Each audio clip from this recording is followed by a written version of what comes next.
It all begins one day when, out of nowhere, bluish gates appear all over the world. These gates just stayed right where they were and didn't affect citizens' lives much. In the middle of all this chaos is our protagonist, Han Yujin. He is an orphan, and like Cinderella, he had to work himself to the bone. The people at his workplace seem polite towards him. They toss a bottle of water his way and compliment his hard work. They ask Yujin what he plans to do with his pay, and he replies that he needs it for his brother's tuition fee. He begins to share the story of how they became orphans when they were just little. Because of this, he had to drop out of school to support his younger brother. Our hard worker even shows them a picture of himself with his brother, proudly commenting on his brother's physique. He continues murmuring about his little brother in the way someone overly protective might. He mentions that his brother's school is ending early today, and they plan to hang out for a barbecue afterward. Once they've loaded up the truck and are ready to head out, they start arguing about the increasing amount of work they've been dealing with lately. As they make their way to the delivery, a new gate suddenly appears above them. Our hardworking orphan, still preoccupied with thoughts of his brother, points out that a gate has also appeared on the route his brother takes to college. Yujin observes that the gate appears to be a different color than the typical blue they are accustomed to seeing. Suddenly, a loud crash echoes as something slams into their truck from behind, prompting our hero to swiftly exit the vehicle to investigate the whole situation. What he sees leaves everyone in a state of bewilderment. A pterodactyl-like monster looms over him, seemingly ready to attack. Just as he thinks that dealing with one creature is enough trouble, a whole swarm of these monsters emerges from the gates. These gates serve as gateways connecting Earth to what are known as dungeons. In a manner similar to the scenarios found in anime or manga worlds, if these gates remain unattended and unrated, they can burst open, leading to what is known as a dungeon break. And if multiple gates were to explode simultaneously, this scenario would later be referred to as the dungeon shock, a threat probably no one was ready for. This incident changed the lives of many as millions died in it. Yujin spots a wooden stick and hurries to save his boss, who remains inside the truck. Upon reaching him, he discovers that his boss is bravely holding his ground against the monster. It appears he has undergone an awakening, gaining strength to confront these creatures. Individuals who experience such awakenings are referred to as hunters, and the act of hunting monsters in the dungeons quickly becomes the most vital occupation in the world. On that day, Yujin's little brother, Han Yu-hyun, also undergoes an awakening and burns out the monsters in his pitch-black flames. The brother whom our hero has cherished and loved so deeply awakens as the world's first S-ranked hunter. 8 years have passed ever since the great incident happened. A news reporter is interviewing a lady hunter. The lady hunter reveals her status window, which is apparently only visible to the hunters. Seeing these status windows gives the awakened a feeling as if they were summoned into a game. The female hunter, named Yumi, uses a nature attribute skill that instantly grows trees out of thin air. Apparently, she has used the skill to save many people. 8 years ago, during the time of the great incident, Yumi found herself broke and struggling to find a job. Her room was a mess, filled with fungi when suddenly she discovered her ability to use this skill. The next thing she knew, she was hired as a hunter and began raiding dungeons alongside her small guild. Despite their scary nature, these dungeons offered plenty of opportunities, as all the byproducts could be sold for a significant amount of money, especially if they were A-ranked. A new resource that humans began to mine from these dungeons was called magic stones, and they became the primary reason higher-ranked adventurers quickly amassed wealth. Among all these high rankers was Yujin's little brother, who gained fame in a remarkably short time. Growing up as an orphan, he relied on his brother's hard work to support him. Not only was he among the youngest to awaken, but he also became the youngest guildmaster. Rumor has it that his assets are far more than anyone could possibly imagine. The scene shifts back to the news reporter, who asks Yumi if she has also become rich. Yumi denies this, explaining that she is only an E-ranker and has been saving up to cover her younger sister's fees. The next day, no one had the slightest idea that this lady hunter would soon become a part of history. The unfortunate soul enters a dungeon raid and meets her end. Though she is taken to the hospital, her condition is far worse than anyone could hope to recover from. As every coin has a flip side, so did becoming hunters. There was no guarantee you would see your family again once you stepped in. The scene transitions to a gate site where hunters are preparing to charge in. One of them raises his voice against the leader, criticizing the decision to bring a handicapped individual, referring to our protagonist, along for the raid. Yujin tries to convince the guy that he can provide them with buffs, but the bully continues to taunt him. He mocks our boy for being a useless hunter who survives on scraps. The reason our hero is known as the Nurturer is that aside from his skills, he somehow manages to survive even when everyone else perishes in a dungeon. The bully pushes Yujin's buttons, claiming that not even his little brother cares for him. This infuriates our hero, who reacts violently, demanding the guy to shut his mouth. Unfortunately for him, he ends up getting kicked by the bully. The bully grabs Yujin by the collar, making him acutely aware of the difference in strength between an E ranker and a D ranked hunter. He then shoves him to the ground, taunting him to complain to his brother. Beaten and in pain, our F ranker coughs as he struggles to recover. The leader approaches him and uses his skills to bolster Yujin's strength. He questions why Yujin would hurt himself before even entering the dungeon and tries to calm him down. The old geezer attempts to make him see that he is just a nobody and needs to remain humble. My guy gives him a smile, thanking him for letting him in his party despite his low rank. They act all buddy-buddy, and after this, the old man approaches the bully, slapping him on the head and telling him to cut out the bullying. Meanwhile, Yujin activates his skill, placing the leader, Lim Seokwoo, under his influence. With everything settled, the group gathers together and steps into the dungeon. If nothing else, our hero is certain that he will survive using this very influence skill. Upon entering the dungeon, the raid team is greeted by a swarm of bat monsters that seem to have flown straight out of a Pokemon game. The team quickly takes their positions and takes them out. They argue with each other to stay cautious as monsters can come unannounced from anywhere. While the team is busy defeating the monsters and collecting magic stones from them, our F ranker finds himself forced into mining duties. The worst part is that 80% of whatever he digs up will be taken as commission. The bully yells at him to speed up the digging, warning that he'll starve to death if he doesn't. Our hero wonders if he could secretly stash the stones in his pocket, but feels scared at the thought of getting caught and facing severe punishment. In an attempt to console himself, he recalls the story of Cinderella, comparing his situation to hers. He remembers the day his brother left home, leaving him all alone. While he worked tirelessly, his brother was busy assembling a new guild called the World's Edge. Soon, his brother's guild grew into the largest and strongest in the world, and the distance between the two siblings continued to widen to the point where Yujin could no longer approach his little brother. Left alone, our hero became eager, wondering how different things might have been if he had awakened. Driven by this determination, he spent all his savings on a broker who promised to awaken him. The broker deceived him into believing he would become an S-ranker and forced him to endure a series of disgusting trials. As a result, our hero did awaken, but only as a meager F-ranker. The broker exploited him in every way possible, and then tossed him aside, just like everyone else had. The media made a mockery of him, and his very brother, whom he had supported with everything he had, declared him a disgrace. Upon awakening, everyone receives a title, and the one Yujin received was Nurturer. However, his brother ridiculed this title, telling him it was nothing more than an embarrassment for him. As if this wasn't enough, to add insult to injury, our poor boy got injured in a dungeon and became handicapped. When he approached his brother for help, hoping to get a healer, he faced outright rejection from his own flesh and blood. His brother simply dismissed him, thinking he wouldn't be able to enter another dungeon. Yujin stepped away, accepting the painful reality of being a parasite clinging to his brother. Yet, he continued to survive in the dungeons, managing to do so despite being an F-ranker, all thanks to his unique skill. The skill he gained after awakening allowed him to influence anyone around him. All he needed to do was use a keyword, cheer up, and that would be enough to place someone under his influence. His basic skill could buff up the hunters, even if just a little, but there was more to it. The reason a parasite like him managed to survive even when everyone on his team was annihilated was not merely a fluke. It stemmed from a hidden skill that accompanied his Nurturer title. You see, this additional skill was named the Final Requital. As he continued digging and reflecting on all this, his hidden skill suddenly activated, granting him a significant stats boost. He dropped his instrument, wondering if something bad had happened. The effects of his hidden skill were straightforward. He could temporarily gain double the stats of those under his influence, and even utilize their skills and abilities at twice their original strength. To put it simply, if someone within his influence had a speed of 100, his hidden skill would grant him a speed of 200. This Final Requital was the skill he truly owed his life to. However, this seemingly powerful skill had a catch. It could only be activated when the subject under Yujin's influence died, which made him anxious. Considering it was just a D-ranked dungeon, he hadn't expected this skill to activate so soon. He moved toward where the team was fighting, finding blood spilled everywhere. Fear gripped him as he saw his boss in such a dire situation. Suddenly, he heard someone calling for help. Turning in the direction of the voice, he found a team member being devoured by a three-headed dragon.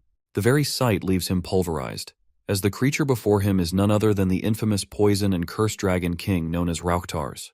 This dragon has been labeled as one incapable of being eradicated. He cannot help but wonder what a dragon of this caliber is doing in a D-ranked dungeon. The Dragon King Rauktars notices Yujin and charges toward him. In a panic, Yujin quickly activates his boss's D-rank skill, Leg Strengthening, to boost his speed and make a run for his life. Spotting some old ruins nearby, he decides to hide there and come up with a plan to escape. But before he can even reach them, the Calamity Dragon's tail slams into the ruins, reducing them to rubble. With nowhere left to hide, our handicapped hero desperately uses body strengthening on his arms, hoping he can somehow block the dragon's attack. But a single slam from the Dragon King Rauktar's sends him flying, knocking him aside like a rag doll. As he lies there, bleeding out, Yujin comes to the harsh realization that no matter what he does, he's no match for such a monstrous creature. His hidden skills effect kicks in, flooding him with memories from his boss. His boss had fought with all his might but couldn't even heal the wounds inflicted by the Calamity Dragon. Even the bully guy tried to buy some time for the boss, but the dragon crushed him like an insect. All these memories terrify Yujin, and he desperately tries to get up, but his injured legs refuse to respond. Panicking, he tightly shuts his eyes, convinced this is the end for him. Just when he thinks he's a goner, an explosion rocks the area, and he is saved by none other than his little brother, Yu-hyun.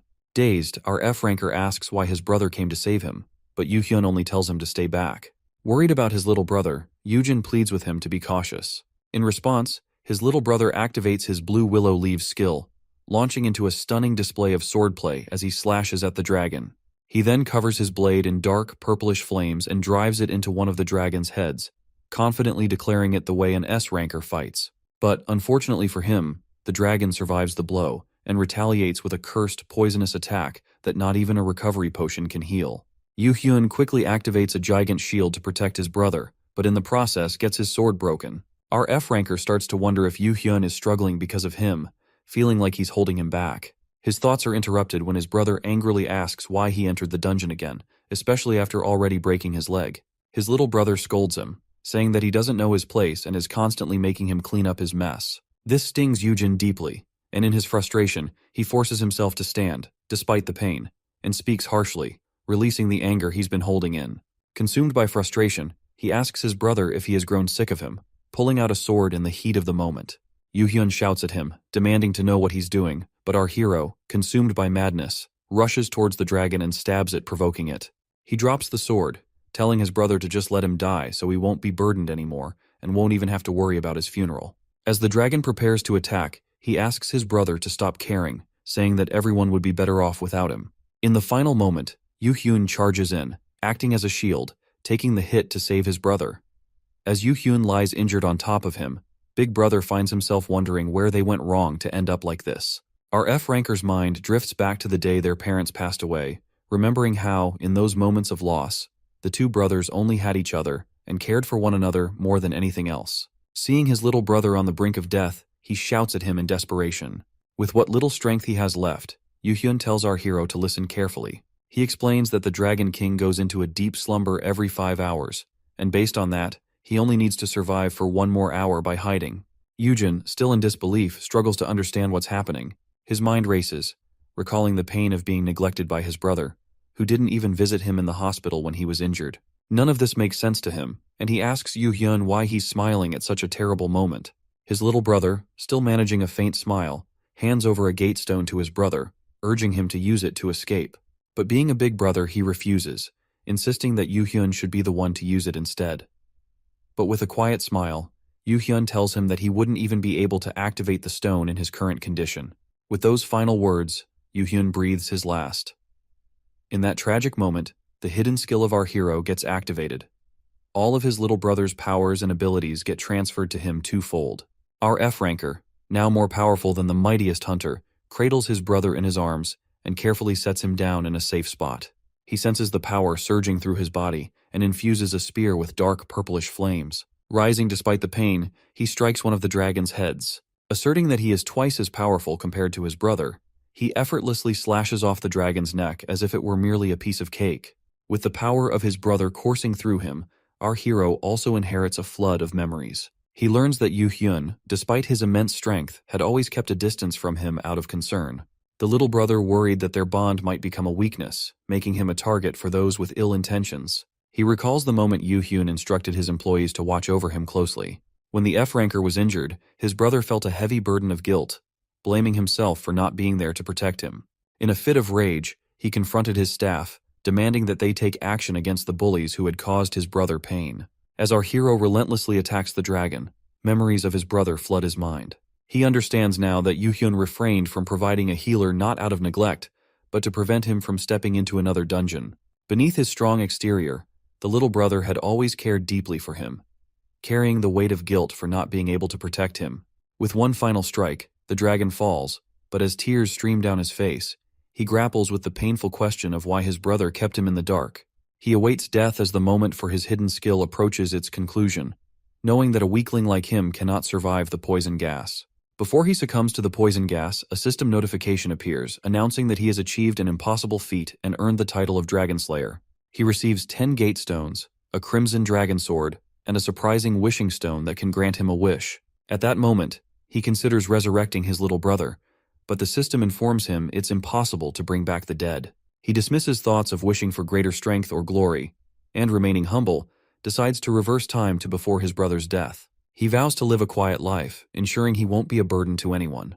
A part of him fears regret, yet he resolves to follow through with his wish. He closes his eyes, and upon opening them, he discovers himself sitting on a couch. Realizing he is inside his brother's guild building, he attempts to open his status window but is unable to do so. He checks his phone and finds that he is 5 years in the past, wondering why he has ended up in this specific place. Suddenly, he recalls that this is the very day he visits the Awakening Broker. He goes there without realizing it is a scam, and consequently gets pulled into his brother's building. Just as the door opens, his brother enters and begins to scold him for engaging in foolish activities. Tears well up in our hero's eyes, and he rushes toward his brother, hugging him tightly. Relief washes over him at the sight of his brother alive, and he continually apologizes for feeling like a failure. Yu-hyun questions whether his brother has landed himself in even greater trouble. Yujin denies this, explaining that he has come to understand what his brother has endured, and how challenging it has been for him to manage the dungeons and the guilds. He further promises Yu-hyun that he will not cause him any more trouble. His brother hugs him back, expressing gratitude for sharing all of this. Our hero feels a wave of relief as he speaks from the heart, reminiscing about the bond they share. He declares his love and care for his little brother. However, just as he vows to forget everything about the hunter business, a system notification alerts him that he has awakened. This time he receives 2 titles, the Perfect Nurturer and the Dragon Slayer. He also acquires an additional skill called My Kid is the Best, which boosts his little brother's growth speed by a significant percentage. His little brother urges him to relax while he takes care of the cooking. Yujin recalls that before returning to the past, he had fought with his brother on this very day and run away. Now he feels happy that this time, not only have they reconciled, but they are also about to share dinner together. He opens his status window to review his stats, a moment of disbelief still lingering as he never imagined he would awaken again. As he examines his Dragon Slayer title, he wonders if it was granted because of his battle with the Dragon King, Rauktars. It feels strange to him, as the title should have been disregarded when he turned back time. Moreover, his title is ranked Legendary, which surpasses the usual S rank. As soon as he touches the title, 4 skills open up. It turns out that he has L rank resistance to poison, curse, and fear.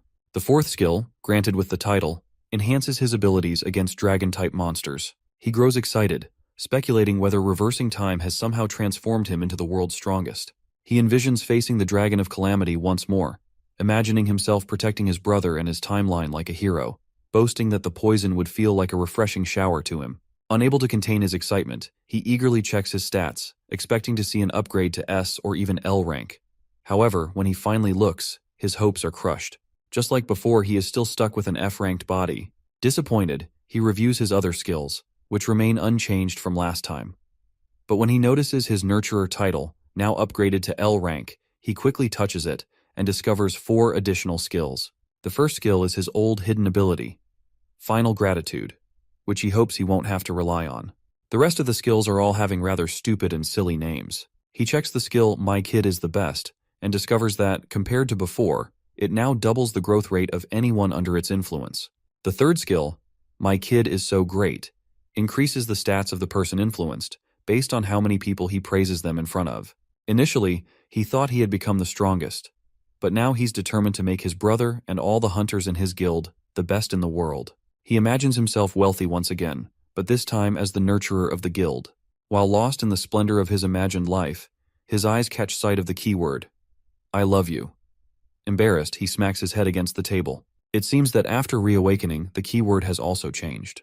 He envisions using the keyword casually and eventually getting arrested for harassment. Feeling disheartened, he turns his attention to his final skill, Promising Growth. This skill enables him to assess the expected awakening rank of the unawakened, ensuring that those influenced would awaken with their full potential. Just as he becomes deeply engrossed in the possibilities, his brother presents him with the food. Yoo-jin thanks his brother for the meal and compliments him on creating such a delicious dish. Yoo-hyun, pleased by the praise, tells him to let him know if he needs more. Curious, our hero asks how his brother became such a skilled cook. Yoo-hyun explains that he developed these abilities while trying to survive. In his view, cooking one's own food is much safer, especially since he didn't have detox or antidote items back then, and there was always the risk of the food being poisoned. Yoo-hyun goes on to explain that during that time, he was working solo and had declared his intention to form his own guild, which led to many people opposing him. Our still F-ranked hero squishes his brother's face, scolding him for not sharing any of the struggles he had been going through. Yoo-hyun responds with a sad expression, saying he had his reasons. He explains that he kept an eye on him from afar and deliberately avoided him to prevent others from exploiting him, even though it meant their relationship suffered. Yoo-jin expresses that his brother should have shared his intentions, but Yoo-hyun counters, saying he didn't want to burden him and believed he wouldn't understand. He then admits he was wrong and tells Yoo-jin he loves him, even thanking him for being so understanding. Our hero, or more accurately, the hero who creates heroes, blushes. He feels overjoyed at having reversed time and considers it the best decision he's ever made. As Yoo-hyun remembers chores he needs to handle, he gets up to leave, but not before reminding his older brother to delete the contact for the awakening broker. He makes sure Yoo-jin deletes it and even double-checks before departing. Our F-ranker waves goodbye, mentioning that he will also be leaving soon. Leaning against the door, Yoo-hyun informs him that he can no longer leave the house. Yoo-jin feels confused and asks his brother to clarify what he means. Yoo-hyun explains that it is dangerous for him to leave the house. Our hero tries to reason with his brother, insisting that he has been living just fine on his own. However, his brother counters, arguing that the situation has changed. By getting closer to him, he has put his safety at risk, and now more enemies might target him again. Taking all of this into account, his brother suggests that he should live at his place. Feeling scared that he might lose all his ambitions, our hero rushes toward the gate. But before he can make a run for it, the house-moving department guy arrives to get his signature for the delivery. It turns out that his little brother has moved all his belongings to his place, leaving nothing behind. Yoo-jin asks for an explanation, and his brother states that since he has already expressed his love and apologized, that is essentially the same as giving him permission to live there. Therefore, he wants him to stay. As Yoo-hyun leaves, his brother lies on the floor, feeling frustrated and wondering if this is a side effect of reversing time. He quickly gets up, realizing he has no time to waste. Hastily, he packs his most important belongings, planning to slip away before his brother returns. Just as he opens the door, he finds a large man standing by the entrance, guarding it. It appears that his little brother has hired Kim Seong-han, an A-ranked hunter and the most skilled defense user in his guild, to look after him and prevent him from leaving. Our hero feels irritated that his brother has assigned him an A-ranked guard. He tries to negotiate with Kim, claiming he just wants to go for a short walk and will return, but the large man becomes angry. Kim's intimidating expression makes our F-ranker realize that nothing he says will convince him. The pressure from Kim's aura overwhelms Yoo-jin, but suddenly his fear resistance activates, calming him almost instantly. Instead of viewing Kim as a monster, our hero sees him as a docile, cute bear. Standing face to face with the big guy, he asserts that it is illegal to confine someone in this state, and warns that Kim might end up in jail for such an act. The big guy doesn't budge. He grabs our F-ranker by the shirt and asks if he needs a beating. Feeling powerless, Yoo-jin wonders how useless his skills truly are. As he gets thrown back into the room, he quickly analyzes his other skills, searching for something he can use. Suddenly, his promising sprout skill activates. He carefully observes Kim and realizes that he can potentially help him become an S rank. Imagining 2 S rankers, including his brother, in the World Edge Guild, he considers whether he could somehow awaken the big guy to S rank. He concludes that he will first need to influence Kim using the flirty keywords he has acquired. He thinks that if he can influence the big guy, he might gain his freedom. Summoning some courage, he tells Kim that he loves him, gesturing love symbols with his hands. However, Kim finds his actions repulsive and throws him back inside. Desperate, our F-ranker begs the system for his keyword to be changed. As the day passes, Yoo-hyun returns from work. He finds his brother lying on the floor and asks if he has rested well. Gently, he picks him up onto his lap and asks if he likes this place more than his old one. Noticing his brother's sense of defeat, Yoo-hyun tries to lift his spirits, promising that he will let him go soon. He explains that once their guild grows stronger, they will face no potential threats, and when that time comes, Yoo-jin can go wherever he wishes. Yoo-jin reflects on the realization that if he listens to his brother, it could take him several years to gain his freedom. His little brother insists that he will work hard to make this happen in a year. However, our F-ranker knows it will realistically take 3 years for their guild to achieve this goal. Yujin envisions himself being taken for a walk like a dog. His face turns pale and gloomy as if his soul has left his body. Putting pressure on his brain, he suddenly comes up with an idea. Before returning to the past, he focused solely on researching hunters, which means he knows exactly which individuals are likely to awaken as high-ranked hunters. He plans to track them down and influence them in his own way. By making them sign a contract in exchange for his support, he could easily secure them as his escorts. He envisions himself as a mafia leader, surrounded by superheroes as his underlings. Feeling a surge of excitement, he quickly proposes to his brother that he will find him an A-ranked hunter. Kneeling on the floor, he declares that he will manage to find an A-ranked guard so he can move freely while staying safe. Yuhyun looks confused and suspicious, asking his brother if he is awakened and whether he possesses a skill that would assist him in finding higher-ranked hunters or awakening them. Yujin feels overwhelmed by a barrage of questions. He imagines being imprisoned for eternity by his overly cautious brother if he reveals the truth about having an L-ranked skill. Instead, he conceals that part and shares only the bare minimum, stating that he is merely an F rank. He adds that his skills are limited to helping him awaken just one person per month. He succeeds in convincing his brother, making him realize that Yujin won't be much of a target as an F ranker. His little brother explains that an awakening center is going to be established, which will serve as a substitute for his skill, assuring him that he has nothing to worry about. Yujin recalls such a facility being operational before he reversed time. Thus, he confidently declares his skill to be useless, all in an effort to gain his freedom. His brother advises him to remain vigilant, reminding him that it won't be an easy task. Our F-ranker jumps for joy like a kid who just won a competition. He brags about his cunningness and envisions himself as a more prominent guild boss compared to his brother. The next day, Kim escorts him to the Korean Hunter Association for his registration as an awakener. The crowd stirs with excitement at the sight of Kim. When they see Yujin with the World's Edge shield, they speculate whether he is a hotshot or at least an A-ranker. However, their excitement quickly turns to disappointment when they learn he is just an F-ranker. After getting registered, our hero decides to acquire some equipment. He checks the budget his brother has provided and feels crushed upon seeing a figure with 9 zeros. He then visits the Hunter shopping mall, where he receives a warm welcome, likely due to Kim's presence. While they showcase a variety of equipment, he finds it overwhelming and requests something simpler. He finds a simple-looking pair of black fairy earrings and immediately decides to purchase them. He also picks up some leather gloves and a light fabric belt to further enhance his stats. Afterward, he checks his stats and finds them comparable to those of a C-ranked hunter. Once he finishes his shopping, he decides to buy some contracts and potions. Kim, waiting by the car, asks where he disappeared to. Irritated, our hero responds that he just went to the shopping mall, but the big guy warns him to inform him of his whereabouts so he can keep an eye on him. He asks our hero if he has any further business so they can return home, but Yujin replies that he wants to visit a specific place. He recalls that the Ice Witch, Park Yurim, lives nearby, along with a relative who runs a barbecue shop and acts as her guardian. He tries to remember more about her, noting that she awakened as an A-ranker and would be a middle schooler by now. Determined, he takes Kim to the food market in search of her. As they stop by every barbecue restaurant, he inquires about her whereabouts. He treats himself to a piece of barbecued meat and asks Kim if he wants to eat something, but the big guy coldly refuses. Kim questions why they are in such a place when they can get higher quality barbecue at their own guild's location. Our hero excuses himself, stating that the cuisine here gives him an irresistible urge to eat in this very spot. As he enjoys the meat, a girl suddenly bursts out of a shop, shouting. It appears she is being scolded by her uncle for something she didn't even do. Just as she cries and runs off, our F-ranker realizes that she is the very Park Yerim he has been searching for. He hands his food over to Kim and uses his belt, a B-ranked item, to swiftly chase after her. He moves through the crowd like a gust of wind, shouting for Yurim to stop. He informs her that he wants to speak with her for just a minute. The girl mistakes him for someone sent by her uncle. She calls him juicy, a term for a middle-aged man, and tells him she won't come back.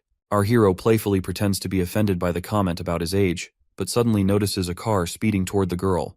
Without hesitation, he rushes toward her, leaps, and fearlessly pulls her to safety just in time. The girl asks her savior if he is okay. Sitting on him, she inquires if he is some sort of hunter. Our hero, feeling the weight of the girl pressing down on him, asks her to get off first. Our boy takes the girl to get some food, hoping to have a talk with her. His mouth waters at the sight of the sizzling meat, and he encourages Yerim to eat as much as she wants.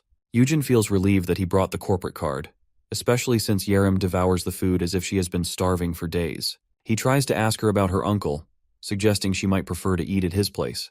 The girl replies that the food there tastes awful and even advises him not to go, saying it would just be a waste of money. As Yerim munches on solid pepper, she asks our hero to get to the point, noting that the brother of such a top guild wouldn't have anything to do with someone like her. Yujin, feeling a bit sweaty, replies that he just senses good vibes from her.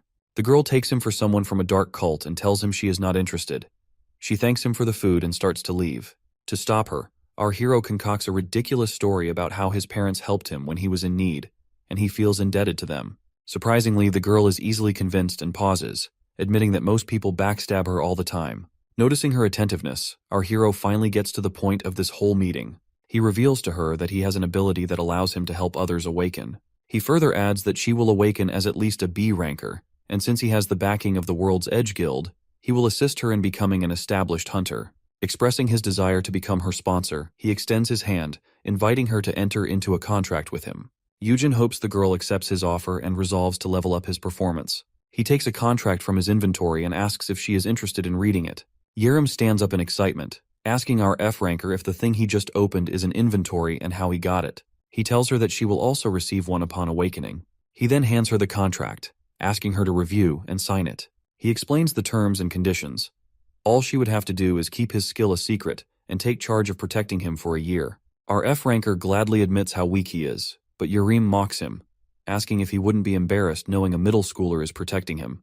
Yujin responds that once she awakens, she will be much more powerful compared to him, so there will be nothing to be embarrassed about. The girl makes a sad face, asking if she would become independent after awakening. Our F ranker nods his head, assuring her that all hunters are treated equally. Finding all her concerns answered, Yerim says she is going to sign the contract, but our F ranker immediately holds the pen, asking her to stop. He scolds her for not reviewing the contract carefully and questions what she would do if someone exploited her thoughtlessness. He shows her the contract thoroughly, emphasizing that it should be fair for her. He explains that she will also need a guardian if she is underage. Yerim becomes frustrated and argues that her guardian is the very person exploiting and extorting her. As she grows anxious, her uncle suddenly shows up, shouting at her for disappearing. Our F ranker stands up, trying to handle the situation peacefully, but the man ignores him, forcing the girl to go back with him. Yujin tightly holds his arm, asking him to stop. The man finally notices him, asking if he is in a relationship with her. Thanks to the items, Yujin grips him tightly, causing intense pain, and questions who he is to get involved with her. Our hero glances at the girl's worn-out clothes and shoes, and tells her that he understands why she would be better off without a guardian like him. Feeling supported for the first time, Yerim vents all her frustrations, explaining how evil her guardian is. She reveals that the man took all her parents' inheritance and didn't give her a cent. As she loudly and openly complains, people nearby begin to take notice, their attention drawn to the unfolding scene. They start to argue that all this counts as abuse. This enrages the uncle. He lightly pushes our hero aside to approach the girl, but our hero, successfully putting on an act, dramatically falls down. Our frail little F ranker rolls around in pain, making a big scene about how the big bad uncle is beating him up for no reason. When the old man tries to defend himself, Yujin quickly wins everyone over, tears welling up as he claims he is just protecting Yerim. Yerim's uncle grabs our boy by the collar, but in a sneaky move, he knocks the old man off balance and sends him tumbling into some food. With a grin, my guy watches the old man slip on some soda, then slams his face into kimchi, giving his nose a fiery sting. Continuing his act, he bullies the old man. Yerim enjoys his play as our dragon slayer hovers his uncle's face over a grill and threatens him not to scam his niece ever again. But while he continues dishing out justice, a loud thud catches him off guard. As the two of them look around, trying to figure out where the sound came from, his bodyguard rushes in with a warning. A Cthulhu-like monster is outside, throwing the city into chaos after breaking out of a dungeon. The bodyguard quickly tells them to stay back while he uses his Tetra Shield skill to create a massive wall. Our hero wonders if there was such an event in his past life. Fulfilling his duty, the bodyguard leaps into the air and thrusts his heels into the monster, only to discover it is a swarm of multiple bodies. The tentacle begins to break down the wall, forcing everyone to run. Running in worn-out shoes, Yerim collapses. The monster's arms nearly grab her but are intercepted by our hero's shield. Yujin instructs her to rush to a shelter immediately. Seeing her frozen in place, he takes her hand and takes off. But Yerim looks dissatisfied. Once they finally reach the shelter, our dragon slayer tells her to stay while he goes to handle the tentacle monster. He recalls that he's seen these colony-type monsters before, which only fall if all their bodies are taken out at once. Noting that his bodyguard has only defensive skills, he racks his brain for a way to eliminate the threat. But as he is lost in thought, Yerim grabs his arm and begs him to awaken her abilities. But he replies that she has yet to sign her contract. She insists that she's made her mind up and will keep out of danger. But my guy tells her that she's just a kid. He gives her a reality check, that not everyone awakens with amazing powers right from the start. Haunted by his past mistakes, he's determined not to repeat them and takes off, reassuring her that he's got it covered. Leaving Yerim speechless, our Dragon Slayer draws on his 5 years as a hunter to hatch a plan. Thus, he calls out to his bodyguard and tells him to use his shield skill. Sunghan replies that it is useless even if he shielded a neighborhood. But my guy says that's exactly what he needs. So the two climb the wall and look down at the massive swarm. The bodyguard smashes his fist downward to completely enclose the beast in a giant shell, trapping it. Taking his cue, our Dragon Slayer leaps over the shield to find an opening. He remembers buying venomous A-rank pods for tough situations like this. Just as he prepares to throw one into the trap, he's stunned to find the area empty. Puzzled, he wonders where the monster escaped when suddenly, tentacles ambush him from behind. The monster grabs his ankle, emerging from underground and lifting our boy into the air. Upside down, our hero regrets not knowing that monsters can hide in sewers. Unsurprisingly, dungeons don't have those. But to his surprise, an umbrella-wielding lady comes to his rescue.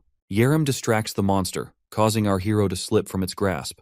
This time, she advises him to follow her down an alley. But our F-ranker starts lecturing her about risking her life as an ordinary human.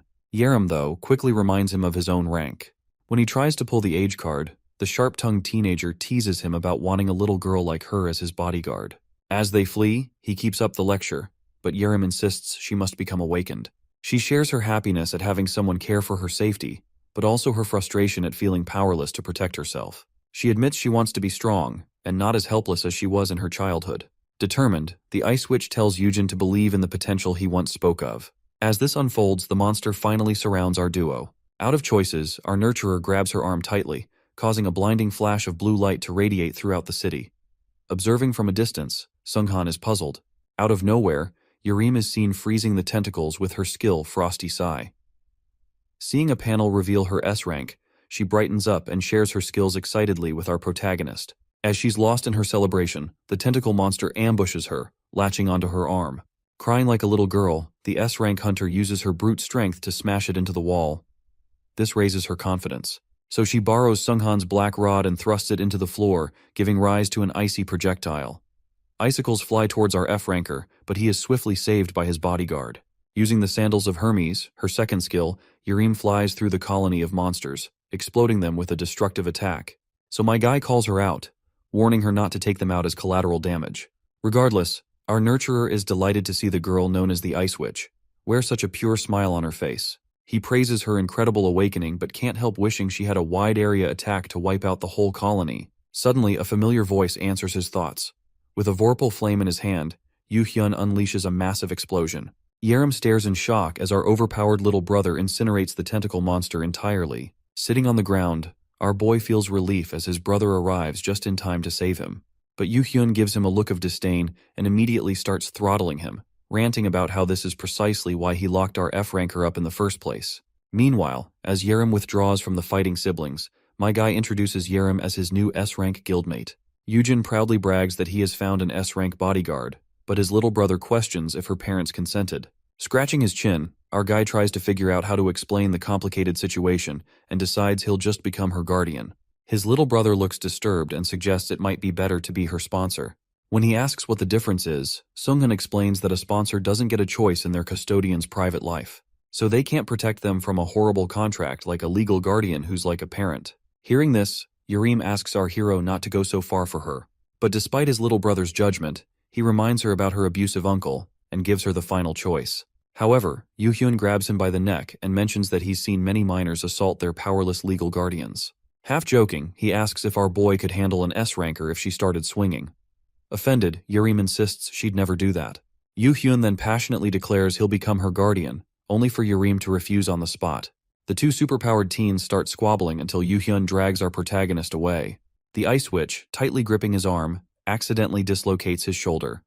They both apologize, but our boy shrugs them off. Suddenly going on the offensive, our big brother asks if he raised Yu-hyun with such an attitude. He further adds that his little brother should be grateful that he found an S-rank hunter. He even tells him to fulfill his duty as a guildmaster and help out the nice Mr. Kim. Finally seeing Yujin free himself from his obsessive little brother, Yerim grumbles about her future guildmaster's bossy attitude. Not missing a beat, Yujin tells her to sit down obediently as well. Humbled, she apologizes and checks on his shoulder. He brushes it off, instead offering her his shoes. As he puts them on her, our hero notices her crappy uncle didn't even buy her the right size. Empathetically, he tells her they'll get her new shoes the next day. Feeling cheered up, Yerim jokes that she feels like a rom-com heroine from TV. In the spirit of the heroine role, she tries to swat a fly off his head, but ends up giving him a nosebleed. Our boy cries out, remarking she's far more like a villainess than a heroine. Then, switching the mood, he comments on how nosy he can be. Having been in her situation after his parents passed away, he expresses regret over not having someone to rely on. As he starts to explain himself, she instantly accepts his offer to be her guardian. After joking about the irony of being his bodyguard, Yerim smiles cheerfully as she fist bumps her new guardian. Then out of nowhere, after saying that he can't love her like her parents, our hero shoots an "I love you" at her, which is his keyword, of course. While the girl laughs at his weird quote, a panel confirms her under his custody. But to ruin the wholesome moment, her fat uncle barges in. He mentions how awfully he was worried about her safety. With the uncle not even hiding that he sees her only as a cash cow, our hero realizes he has one last problem to deal with. Deciding to entertain him, Yerim tells her uncle that she awakened as an S-ranker. Then she innocently adds that she's moving out since she signed a contract with our boy. This shocks her uncle, who says that she's merely 16 years old. She corrects that she's 15, and my guy clarifies that hunters are legally allowed to move out at 14. The old man snaps that he hasn't heard of such a ridiculous law, right before Yujin plays a recording of his abusive behavior. Yujin then blackmails him, hinting that CCTV footage can be used to press charges. The two start squabbling over who's unfit to be her guardian. Losing his cool, the uncle slaps at our boy's phone and grabs him by the collar. Tired of their antics, Yerim puts an end to it by smashing her umbrella into the ground. When the uncle warns her not to harm him, a civilian, she looks at him with puppy eyes. Instead, she begs her sweet uncle not to use violence. The old man starts yammering again, but quickly shuts up seeing his niece snap the metal rod into two. Making up her own story to beat him up, Yerim terrifies her uncle.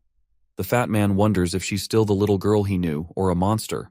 The scene even makes our hero's fear-resistant skill activate. Finally venting her pent-up frustrations, Yerim confronts her uncle that she owes him nothing.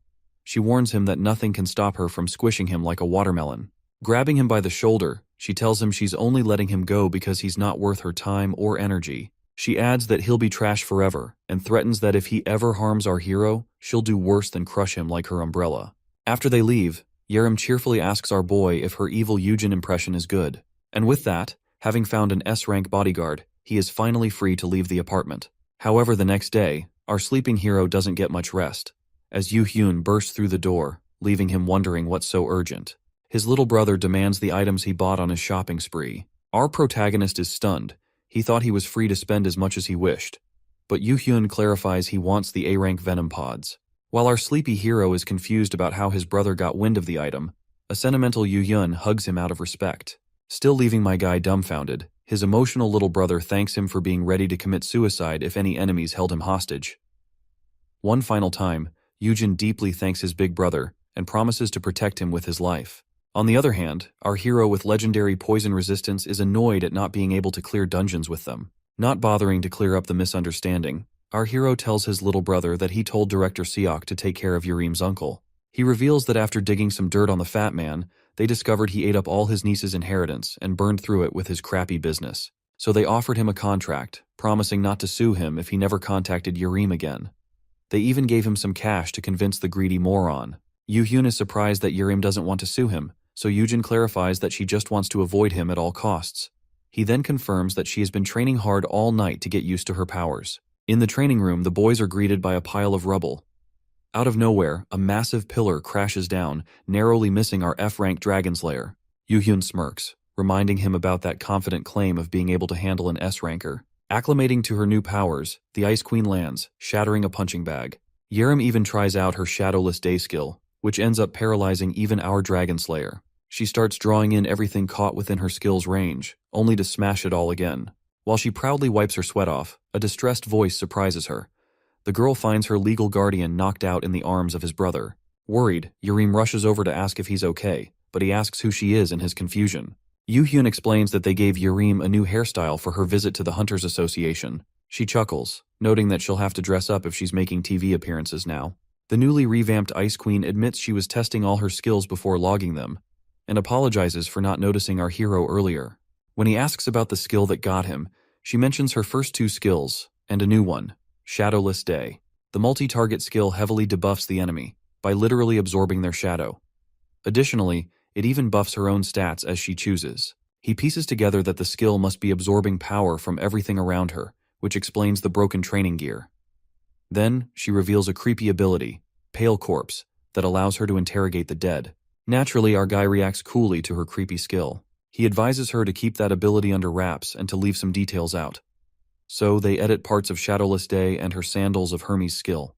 This makes her fawn over his wisdom, which only irritates his possessive little brother. Jealous, Yoo-hyun swoops in, claiming Yoojin learned all this just for him and not for her. And with that, the two start bickering like kids, both trying to get our hero's attention. Slightly concerned, our boy wonders if they'll ever get along. The scene cuts to the association building, packed with journalists. The Ice Queen makes her grand entrance, while our Dragon Slayer watches from afar, like a quiet guardian.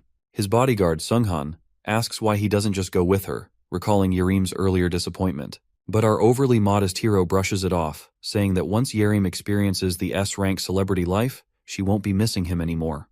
Regardless, he's genuinely happy to see her transform from a withdrawn Ice Queen into a joyful girl in this new life. He also confirms that the dungeon break was a deviation from his old timeline, raising concern about what other surprises could crop up in the new one. Shifting gears, he decides to focus on hunting for potential talents. Just when he's about to lose hope, he spots something remarkable. Without a second thought, he bolts off, leaving his bodyguard behind. He pushes through the crowd and grabs the arm of a fellow F-ranker with the potential to unlock a double S-rank skill, Myungwoo Yu. The F-ranker locks eyes on our boy as if trying to recall a familiar face. He casually chuckles, pretending they have a long history, and jokes that it's been so long that it's fine Woo doesn't remember. Meanwhile, he sneaks a glance at Woo's skill, noticing his mastery of the golden smithy. Light bulbs go off in his head, thinking of all the extravagant SS equipment he can hog, not even available in the future. He realizes that despite Woo being unaware, companies would rush to throw money at the seemingly ordinary and dull guy. He immediately starts asking questions, so the guy explains that he recently awakened and came to claim his subsidy. Our hero offers to train him, but he humbly denies, saying that no one would hire a broke F-ranker. So our big brother gladly offers him free training at his guild, annoying the introverted guy. So as his bodyguard drags him away, my guy promises to remember him. Sunghan stresses that the rules say only guild members can use the training room. Seeing the big guy, Woo can't help but wonder how Yoojin knows the famous Sunghan Kim of World's Edge Guild. So, my guy, dangling by his collar, happily shares that his little brother's the guild leader, blinding Woo with his blinding friendship aura. One last time, he offers the man free gear and a chance to train. Though Woo hesitates to accept the generous offer, our boy insists, saying he believes Woo's a good guy deep down. Surprisingly, Big Brother's persistent kindness gets to the man, who tears up and literally bows in gratitude on the streets. Later that day, our protagonist grabs Woo some vending machine coffee to calm down. The guy confesses that no one has been nice to him. Ever since childhood, he was highly talented at building stuff and won awards. But as he grew up, people told him crafting was pointless, pushing him toward studying instead. His life spiraled downhill, and his family, unable to support him, eventually kicked him out, piling up a mountain of debt. Deja vu hits our F-rank hero, who's dealt with his own share of discrimination due to his low power level and skills. He realizes that Woo's skills were never noticed in the past because studying was his only path. But this time he can change the Double S blacksmith's fate. So my guy stands up and motivates him to stop thinking of others' criticism. Shouting some positivity mantras, he advises his F-rank fellow to do the same, while secretly sliding in an "I love you" at the end to add him to his custody. However, they soon face a new obstacle, Director Seok, the World's Edge Guild's HR manager. The director refuses free training for a stranger, especially one who might not contribute anything to the guild. He even mocks Woo, saying people would complain if they made an exception for someone who looks so broke and spineless. While the homeless guy's hope fades upon hearing all this, Yoojin vouches for his amazing skills. However, after complimenting his keen eye finding Yerim, the shitty director flips him off, saying that it was probably a fluke. The man then reminds us that our guy fell for the awakening scam mere days ago, and then used nepotism to get his way in the guild. Staying cool, my guy agrees with Director Seok's concerns but keeps pushing. However, having humiliated his new friend already, Woo bolts from the building out of embarrassment. Outside, our frustrated hero thinks about calling his little brother, but Woo assures him that it's okay, saying he's grateful for being valued by someone. He reveals his plan to give his passion another try, mentioning a place even willing to hire F-rankers. As they chat, a black SUV pulls up, carrying Woo's debt collector buddies. With that, our homeless friend thanks Yujin and bids him goodbye. The men happily welcome their friend and ask him about the subsidy he received. Of course, it isn't enough, so they take him along for a so-called job. When our boy calls them out for exploiting him, the gangsters ask him why he gives a crap. Sweating bullets, the F-rank Dragon Slayer says that he wants to come along. Now, stuffed together in the car, he asks Woo why he's in debt with such sketchy guys. The homeless guy explains that no bank would give him a loan. Instead, he asks why our hero would come along when he doesn't owe anything. So he answers that he can't leave his friend dragged away by a shady gang. Seeing that they are familiar, the fat gangster asks about their relationship. So before Woo can reveal that he is Yoo-hyun's brother, our guy shuts him up and says that they are childhood friends. He even adds that as a fellow F-ranker, he is looking forward to the job the guys are hiring for. So a bald guy with tattoos says that unlike big guilds, they let even F-rankers come along to mine. Acting all innocent, our boy gladly accepts. Our boy jokes that they turned out to be pretty nice guys, so they all have a good laugh before they coldly instruct him to sign a contract. Smiling on the surface, our hero recalls how the mining contract scammed years out of his life. With up to 80% of a miner's earnings taken as a protection fee, the raid team leaves miners alone to hack away. Sometimes stray monsters injure or even kill miners. He can't help but feel sorry for Woo, seeing his life being wasted and his potential ignored. The driver laughs, saying all they have to do is pick stuff up.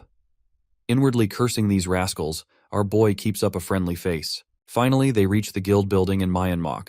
Yujin loudly compliments the amazing guild name. As they climb up the stairs, our jolly hero is rudely kicked in the back. He gets up to see Woo also get beaten up.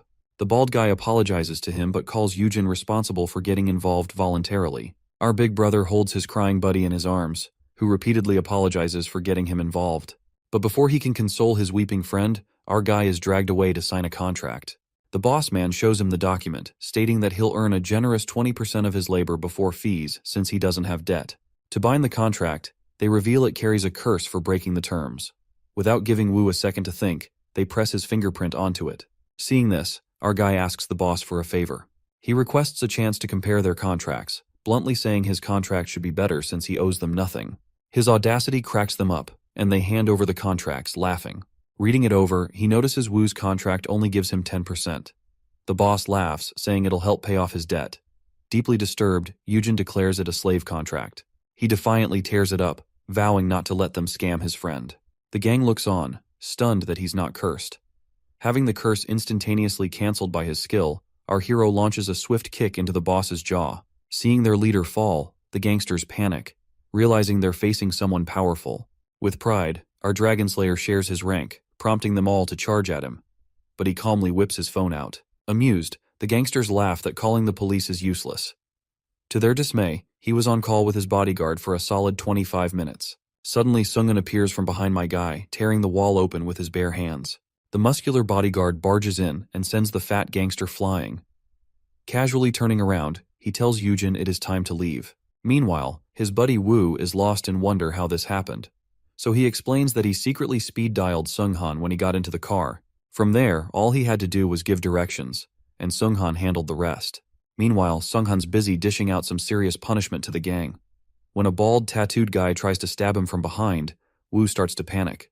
But the bald guy is the one sweating bullets when his knife simply bounces off Sunghan's steel abs. Sunghan mocks him, saying bringing a knife to an A-ranked fight is a big mistake, and then flicks him away like a pesky bug. One of the ruffians suddenly recognizes Sunghan as part of the World's Edge Guild and instantly orders everyone to kneel. When asked by Sunhan what to do with them, my guy reads their contract and decides on tit for tat. Suddenly, the paper in his hand begins emanating a golden light. He hands over the S-rank contract, shocking his bodyguard. He explains he made it a 50-year contract, and like the gang's boss, they'll only get to keep 10% of their profit since they owe him nothing. When the boss cries about it being a slave contract, Yujin just rains more contracts from his stash on him. Yujin sympathizes with all the F-rankers who probably lost a limb or two, but the boss laughs that they're responsible for signing their consent so easily. Our boy kicks his greedy flapper and berates them for not valuing life if it is of an F-rank. He tries to get it through their thick heads that F-rankers aren't just disposable tools. So he gives these cold-hearted jerks a taste of their own medicine with his contracts. As he's about to leave, the fat guy begs him to shorten their sentence. To show sympathy, our caring protagonist pats him on the head and tells him to sincerely atone for his crimes. Later that night, after handing the gang over to the association, Yujin and Sunghan head home, with Woo suddenly tearing up and thanking Yujin for saving him again and again. Thinking about the fortune he would make from the shy guy, our protagonist shrugs it off as nothing. But this doesn't stop the awkward guy from hugging our F-ranker while weeping loudly. Back at the guild, our hero also secures a dorm room using his swag as Yurim's guardian, and maybe physically obstructing the crew director from going home had a role in it too. He offers the room to Woo, but soon their next problem arises. Yujin asks his fellow F-ranker if can cook and clean since an outsider can't live with him unless they are a maid or housekeeper. He does reassure him that he doesn't have to do chores forever, and he can use this loophole until he's independent. Of course, this makes him emotional and brings the grown man to tears again. A few moments later, after putting him to sleep, our Dragon Slayer leaves to move his stuff from Yoo-hyun's apartment. But at his door, he is ambushed by a giant Sunghan, who informs him that he has something urgent to talk about. The two visit a bustling restaurant with a strangely pink vibe. When the waiter tries asking Sunghan how many people he is with, the giant simply replies with the name Minyi Kim. So the waiter bows, immediately shifting his tone, making onlookers wonder if they are gangsters. Arranging the best dishes on the menu, the waiter bows again before taking his leave. So our hero wonders why someone as old as his bodyguard would come here. Sunghan mentions that he took a recommendation from his fellow Minyi Kim for this good spot. With that, the man awkwardly tells our boy to enjoy himself, even as raunchy songs blare in the background. Yujin goes ahead and starts pouring his drink, but before he can say much, the man grabs the bottle to pour for him instead, suddenly apologizing as he does. Sunghan begins to open up, admitting that he initially saw our F-ranker as a nuisance to the guildmaster, but his view changed after witnessing Yujin's kindness and bravery. Recalling the dungeon break, his heroism in gaining Yerim's trust and saving her from her uncle, and his efforts for Woo, Sunghan expresses his deep respect for our hero. Our protagonist senses this is the perfect moment to force a quick "I love you" to Sunghan. The big guy cheers up instantly, clearly moved, while Yujin plays along, taking full advantage of the man's innocence. With a mischievous grin, our boy starts boasting about how he'd planned to take down the gang from the start. Sunghan warns him that it's too risky for an F-ranker, but Yujin just laughs, saying he can never be in real danger since his brother always has his back. On the topic of family, Sunghan shares his childhood growing up without parents. Raised by his grandfather, he reveals that his awakening came during an attempt to protect his grandpa in a dungeon break. Sunghan goes on to praise Yoo-hyun's family values, mentioning how the guildmaster allowed him to care for his grandfather, even hiring a healer for them. They continue to enjoy their conversation, and our boy decides to down an impressive number of shots, using his drunkenness as an excuse to use his keyword on Sunghan. Sunghan watches in shock, realizing he's finished a dozen bottles. He finally figures out that with his poison-resistant skill, he can probably never get high again. Panicking over the fact that he'll have to confess his love completely sober, he desperately mashes the skill, trying to turn it off. Finally it turns off, and the shot glass slips from his hand. With a flushed face, Sunghan watches as our Dragon Slayer collapses headfirst onto the table, unconscious. Hours later, Yujin wakes up with a splitting headache. He's frustrated about his skill failing him at the worst possible moment. Just then, he's stunned as Sunghan enters, bringing him a basin of water. Yujin springs up in bed, suddenly worried about why he's in Sunghan's room, especially since he confirmed he used his keyword on him. So as he looks suspiciously at his handsome, loving bodyguard, the man asks the most terrifying question one can hear on waking up. He asks if Yujin doesn't remember what happened the previous night. My guy instantly shouts that he's not into men. Ignoring him, Sunghan offers him herbal juice for his hangover. But then the big guy starts massaging his legs and even offers him a golden pot to poop in. Finally, Yujin can't take the strange behavior anymore and asks why Sunghan is acting so over-the-top caring. Sunghan then reminds him that, once he was dead drunk, our hero had something serious to share. According to the big guy, he stared Sunghan right in the eyes and said the golden words. But that wasn't all. He proceeded to repeat how much he loved his bodyguard dozens of times. This embarrassing story makes Yujin instantly prostrate in apology. But to his surprise, Sunghan confesses that it really means a lot to him. Apparently, Yujin's awkward drinking scene brought back memories of Sunghan's younger days, when he'd carry his dead drunk grandpa, who would also shout his love for Sunghan. Allowing him to relive those golden years, Sunghan thanks him once again. Hearing that he reminds Sunghan of his grandpa and nothing more, my guy is relieved. The giant continues that he felt like he was with his grandfather, so he wished to take care of Yujin to weird lengths. Promising not to be so weird again, the wholesome guy asks if he's allowed to drop by occasionally, just to check in. Hearing the heartfelt story, our nurturer has a sudden realization. His custodian ability seems to make hunters feel more like they're with a caretaker, rather than a friend or lover. This also explains why Wu is weirdly attached to him all the time. With that, he bids the big teddy bear goodbye. Wu, who seems scared of Sunghan for some reason, finally comes out of hiding. Just as this unfolds, Yerim bursts through the door, breaking it down. She congratulates Yujin on moving next to her, but her mood turns sour, seeing a homeless guy latched onto him.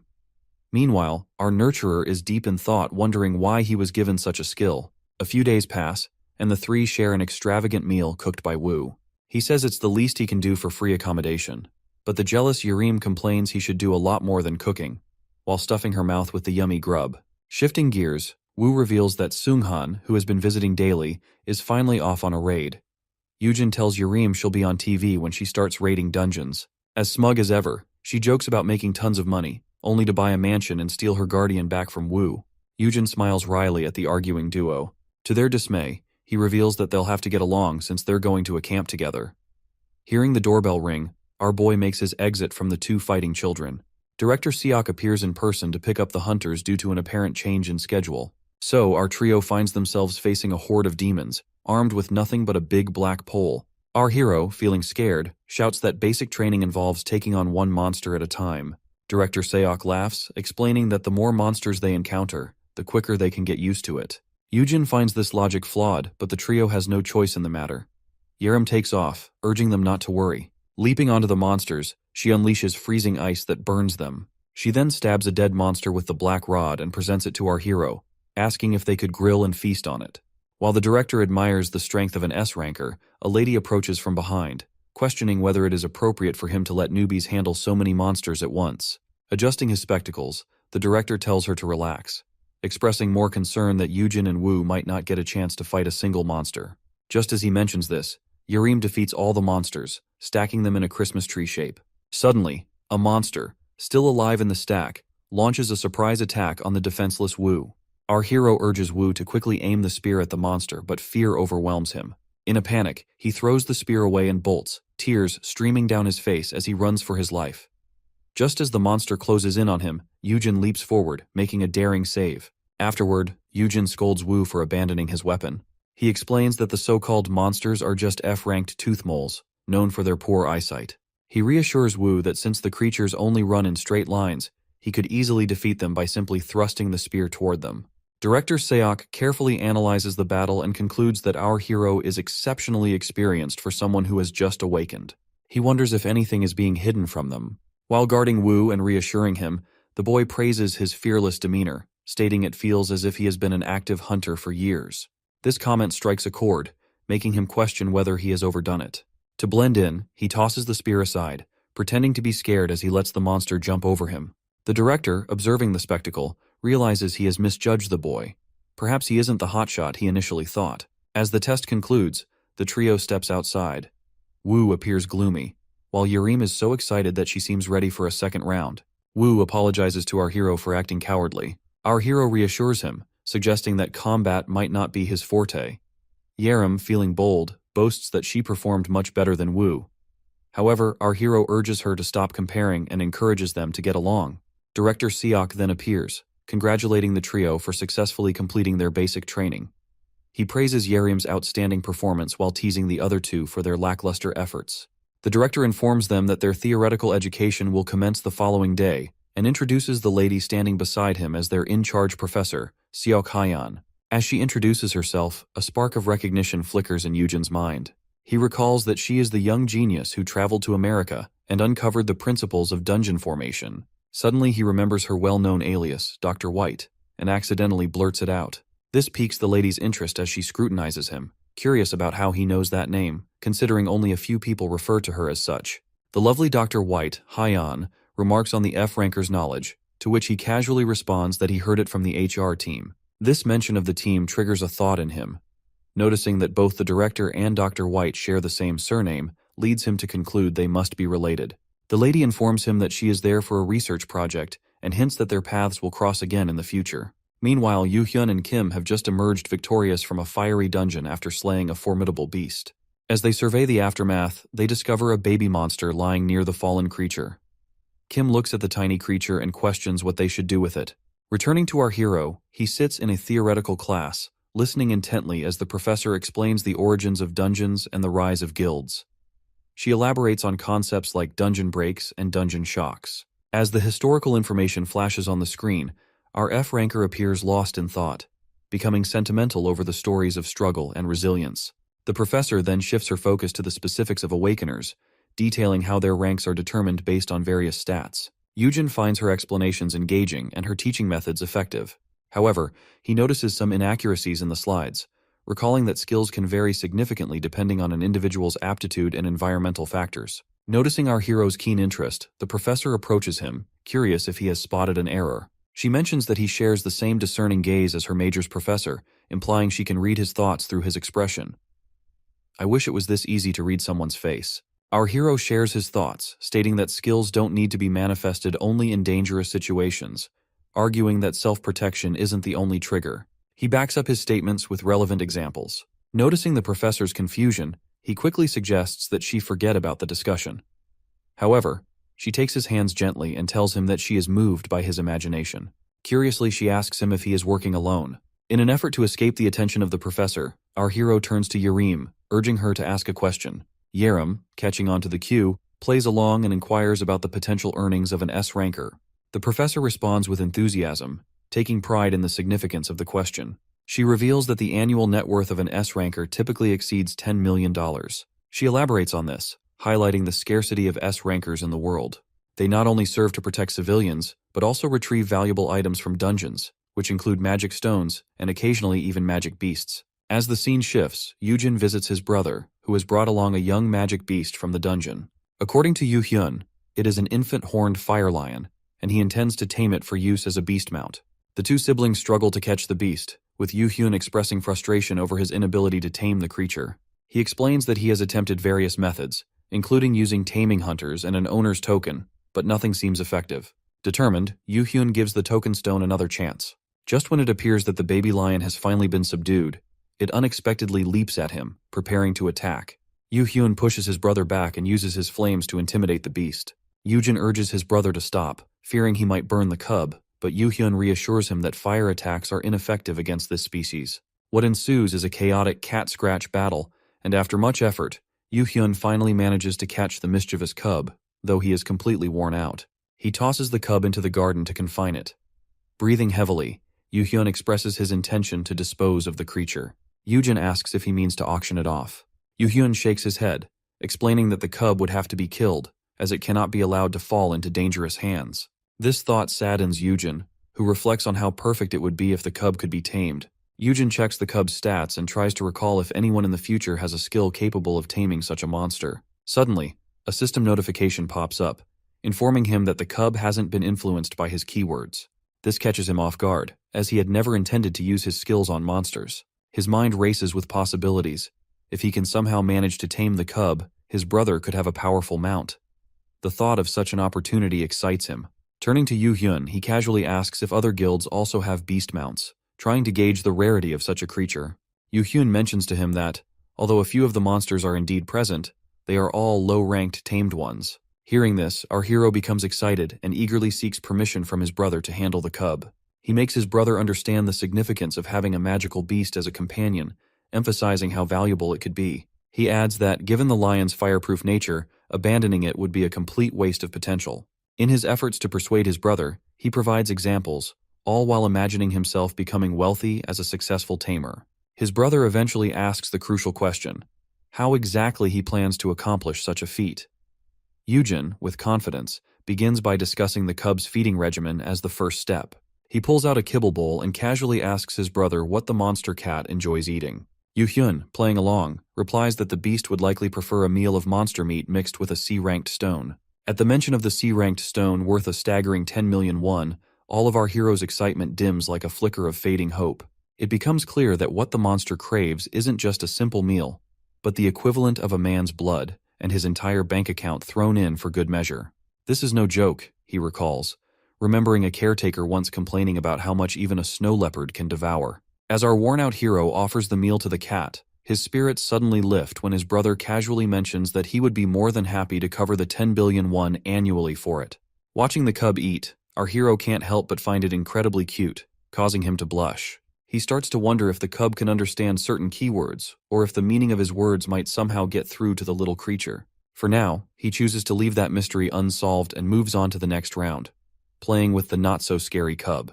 He takes off his belt and starts a game of tug-of-war with the magical beast. Fortunately, having worked part-time at a veterinary clinic, he has enough experience to handle such situations. With a grin, he mentally dubs this game the tug-of-war of death. As fatigue starts to set in, he pulls out the tamer's token and presents it to the cub.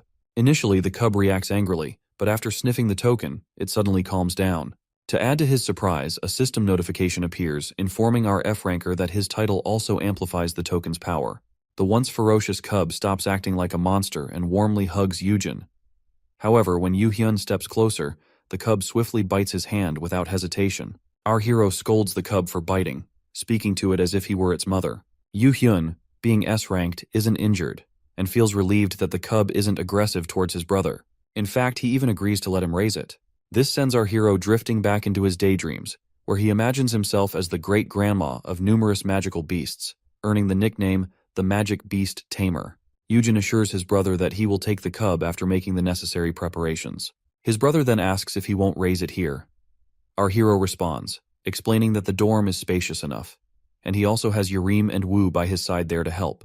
This makes his little brother grow sentimental, not wanting Yujin to leave him. Our F-ranker recalls Kim's advice about his brother and gently pats Yu-hyun's head. He tries to comfort him, explaining that he isn't moving out completely and will be using both places. Yujin reassures him that as soon as his newbie training is over, they'll have plenty of time to hang out together. Yujin then asks if Yu-hyun is free in the evening. Yu-hyun responds that he'll make time but wonders why. Yujin tells him he wants to have a drink together, reminiscing that if the world were still the same as before, they would probably be enjoying a drink during the holidays without a second thought. Yu-hyun blushes and agrees to the proposal, bringing a subtle warmth to the moment. Now, our hero steps into the next phase, pondering over what he should name the monster. After a brief blush, he decides on the name Peace, believing it should symbolize world peace. Soon after, the nursery trio is set to enter the dungeon once more, but this time they are joined by Yu-hyun. Yerim, visibly upset, questions him angrily, asking why he's tagging along this time. It seems that Yu-hyun just can't allow his brother to venture into a potentially dangerous place alone, which is why he's tagging along. Yujin feels a bit embarrassed by this, finding his brother's overprotectiveness completely weird and a little overwhelming. The crowd buzzes with excitement as they snap pictures of Yu-hyun standing alongside Yerim. During an interview, their little guildmaster explains that he wants to guide the new S-ranker, fulfilling his role as both a senior and a guildmaster. Meanwhile, our hero keeps his distance from the cameras, observing how his brother skillfully promotes his public image. He finds the situation fascinating, considering that both S-rankers possess opposing attributes, making them an ideal combination. As he watches, he wonders when Kim will awaken as an S-ranker, placing a hand on Woo's shoulder and hoping that he can create some impressive equipment soon enough. As the time to enter the dungeon approaches, the new crew is excited to rent some equipment for free. Woo eagerly examines the items but is taken aback when the weapon in charge informs him that he would have to pay for any damages he might cause. Knowing that Woo will create much better equipment in the future, our hero reassures him by handing over a high-ranked piece of gear and telling him not to worry. While scanning the shelves, our F-ranker spots some potions and curiously asks if they are free as well. He learns that the potions are only free for guild members, so he asks Yerim to grab some extras and share them with him. After picking out the potions, Yerim stumbles upon a nasty-looking weapon and inquires whether she can use it. Yujin advises her to ditch the axe in favor of something more suited to her frame. Meanwhile, Yu-hyun remains occupied with interviews, speaking highly of his guild and its members. Eventually, he approaches his brother, apologizing for any delays. He explains that the gate leads to a D-ranked dungeon and warns that once they enter, the gate will close, leaving them with only two options: defeat the boss or face annihilation. He even presents them with a gate stone, a rare item that could be used in emergencies. Our hero reflects on how just yesterday he was regarded as trash, but now his life has taken a remarkable turn. Feeling a surge of happiness, he realizes that this time he is entering the dungeon proudly, accompanied by his brother and the people who truly care for him. As he steps through the gate, he vows to prevent the future he once faced from ever becoming a reality.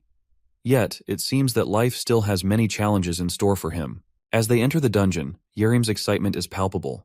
She exclaims that it feels like stepping into a whole different world. Yu-hyun, however, chides her to stop acting as if she's on a field trip and, to emphasize his point, burns the grass in front of him. Yerim, clearly frustrated, questions his logic for scorching the surroundings. She then launches into a lecture about environmentalism. Yoo-hyun calmly responds, explaining that things are different in this place. He points out a monster lurking nearby, reminding her that the first priority when entering a dungeon is to ensure her own safety. He explains that the strongest person must always take the lead and clean up the mess for others. With a teasing tone, he questions whether she had been sleeping during her lectures. Yerim, with a hint of defiance, insists that she attended all of them, quickly adding that she doesn't have an AoE skill to help her. Yujin encourages her, assuring her that she will receive a skill once she levels up. He explains that if she keeps grinding monsters, she'll reach level 10 before she knows it. However, he also mentions that no one can predict what skill one might obtain. Just then, his system panel pops up, offering him the option to select which skill he wants to choose for her. He searches for the Pale Rain skill, recalling that it was the signature AoE skill of the Ice Witch before he came back in time. Applying the growth focus on a single skill for Yerim, he confidently tells her that he has a hunch she will learn an AoE skill once she levels up. Yoo-hyun, standing beside her, informs Yerim that leveling up isn't as easy for her, noting that S rankers require a massive amount of experience points to level up compared to lower-ranked individuals. He then loudly points at her, reminding her to take care of herself, emphasizing that he is specifically there to guard his brother. Yujin chimes in, asking Yoo-hyun to tone it down a bit. But despite his intervention, the two S-rankers continue to bicker, their friendly rivalry adding a layer of tension to the moment. Annoyed by their constant bickering, Yujin pulls their cheeks and demands that they stop at once. He questions their purpose for entering the dungeon and tells them to focus on the mission rather than picking fights with each other. He advises them to behave nicely, just as they did during the interview. Reluctantly, the two patch things up for the sake of our hero, shaking hands with each other. Our F-ranker urges them to stay vigilant and reminds them that if they help him and Woo level up, they can also learn some new skills in the process. Upon hearing this, Yerim and Yoo-hyun dash toward the monsters, vowing to bring them down for Yujin so he can easily finish them off. As they both attack simultaneously with their opposing attributes, an explosive clash ensues, lighting up the dungeon with a brilliant display. The scene then shifts to a strange place where the inhabitants seem aware of our hero and his ability to reverse time. One of them urgently instructs another to locate him quickly, noting that he has entered a dungeon. It becomes clear that the only opportunity they have to contact our hero is when he ventures into a dungeon, making this moment crucial for their plans. As the scene shifts back to the peaceful-looking dungeon, Yerim is seen charging forward, freezing everything in her path. Meanwhile, our little brother is busy incinerating the monsters, competing with her to assist Yujin. The two competitors pile up the half-dead, half-alive monsters. Our hero quickly leaps into action with his spear, handing one over to Woo so that he can also gain some experience. As they shake hands, Woo wonders if he too could acquire a good skill upon leveling up. Our hero reassures him, urging him to stop worrying and affirming that he will definitely receive one. However, as he checks Woo's status, he discovers another condition required for the skill. He quickly peeks at the system and zones out, noticing that it requires Woo to sharpen 10,000 tools. Unbelievably, a typo appears, leaving our hero feeling perplexed and wondering if these tasks are being manually written. Before long, Woo reaches level 10. The poor soul bows down in disappointment, realizing he hasn't received anything for his efforts. Meanwhile, Yujin remains preoccupied with the bizarre typo. While the people of this world consider the new system a miracle from God, the recent glitch makes him question whether another creature might be behind it. Yoo-hyun and the Ice Witch approach our hero, asking if he has finished and reached level 10. Yujin responds that Woo is all set, but he himself still needs a little more experience. All of a sudden, a strange panel pops up, declaring, "Found you." Startled, our hero wonders what it is, but before he can grasp the situation, the two S-rankers rush toward him, shouting for him to watch out. The Ice Witch, Yerim, quickly springs into action, protecting them from the flames surging toward them. Our F-ranker, confused, asks what is happening. Yerim explains that a boss monster has appeared. What is unusual about this situation is that bosses in D-ranked dungeons typically do not use such powerful AoE attacks. Yerim continues, mentioning that there was a giant goat monster boss, but suddenly a bird-type monster emerged and killed it. She shouts in panic, questioning what they should do and why the gate hasn't opened even after the cow boss monster has been annihilated. Yoo-hyun proposes that it is possible the birdie has been registered as a substitute boss, suggesting that they cannot escape until they defeat it. Worried, Yoo-hyun admits that he has never encountered such a beast before. He hands his big brother a gate stone, advising him to use it to escape if things take a turn for the worse. Our hero spaces out, feeling scared at the thought of a repeat of last time.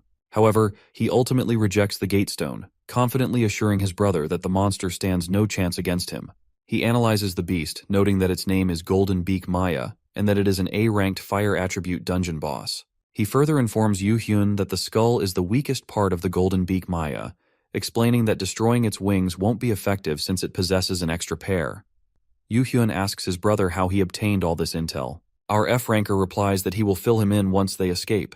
Determined to get out together alive, he instructs Yurim to create a shield made of ice.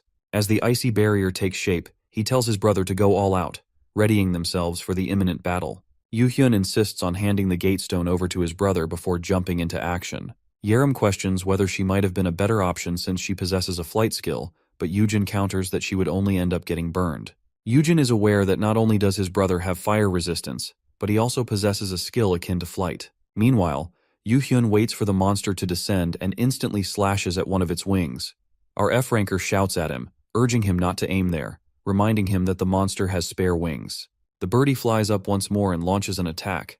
Our hero feels confused, wondering why his brother is waiting on the ground when he could easily jump up and finish it off. He fears that he may have misjudged the situation, and that his brother hasn't yet learned his Blue Willow skill. Suddenly, the birdie targets our hero and the Ice Witch, prompting Yurim to panic as she worries about what she should do if her shield fails to hold up against the impending attack. As the monster quickly approaches them, Yu Hyun swiftly uses his Blue Willow skill against it.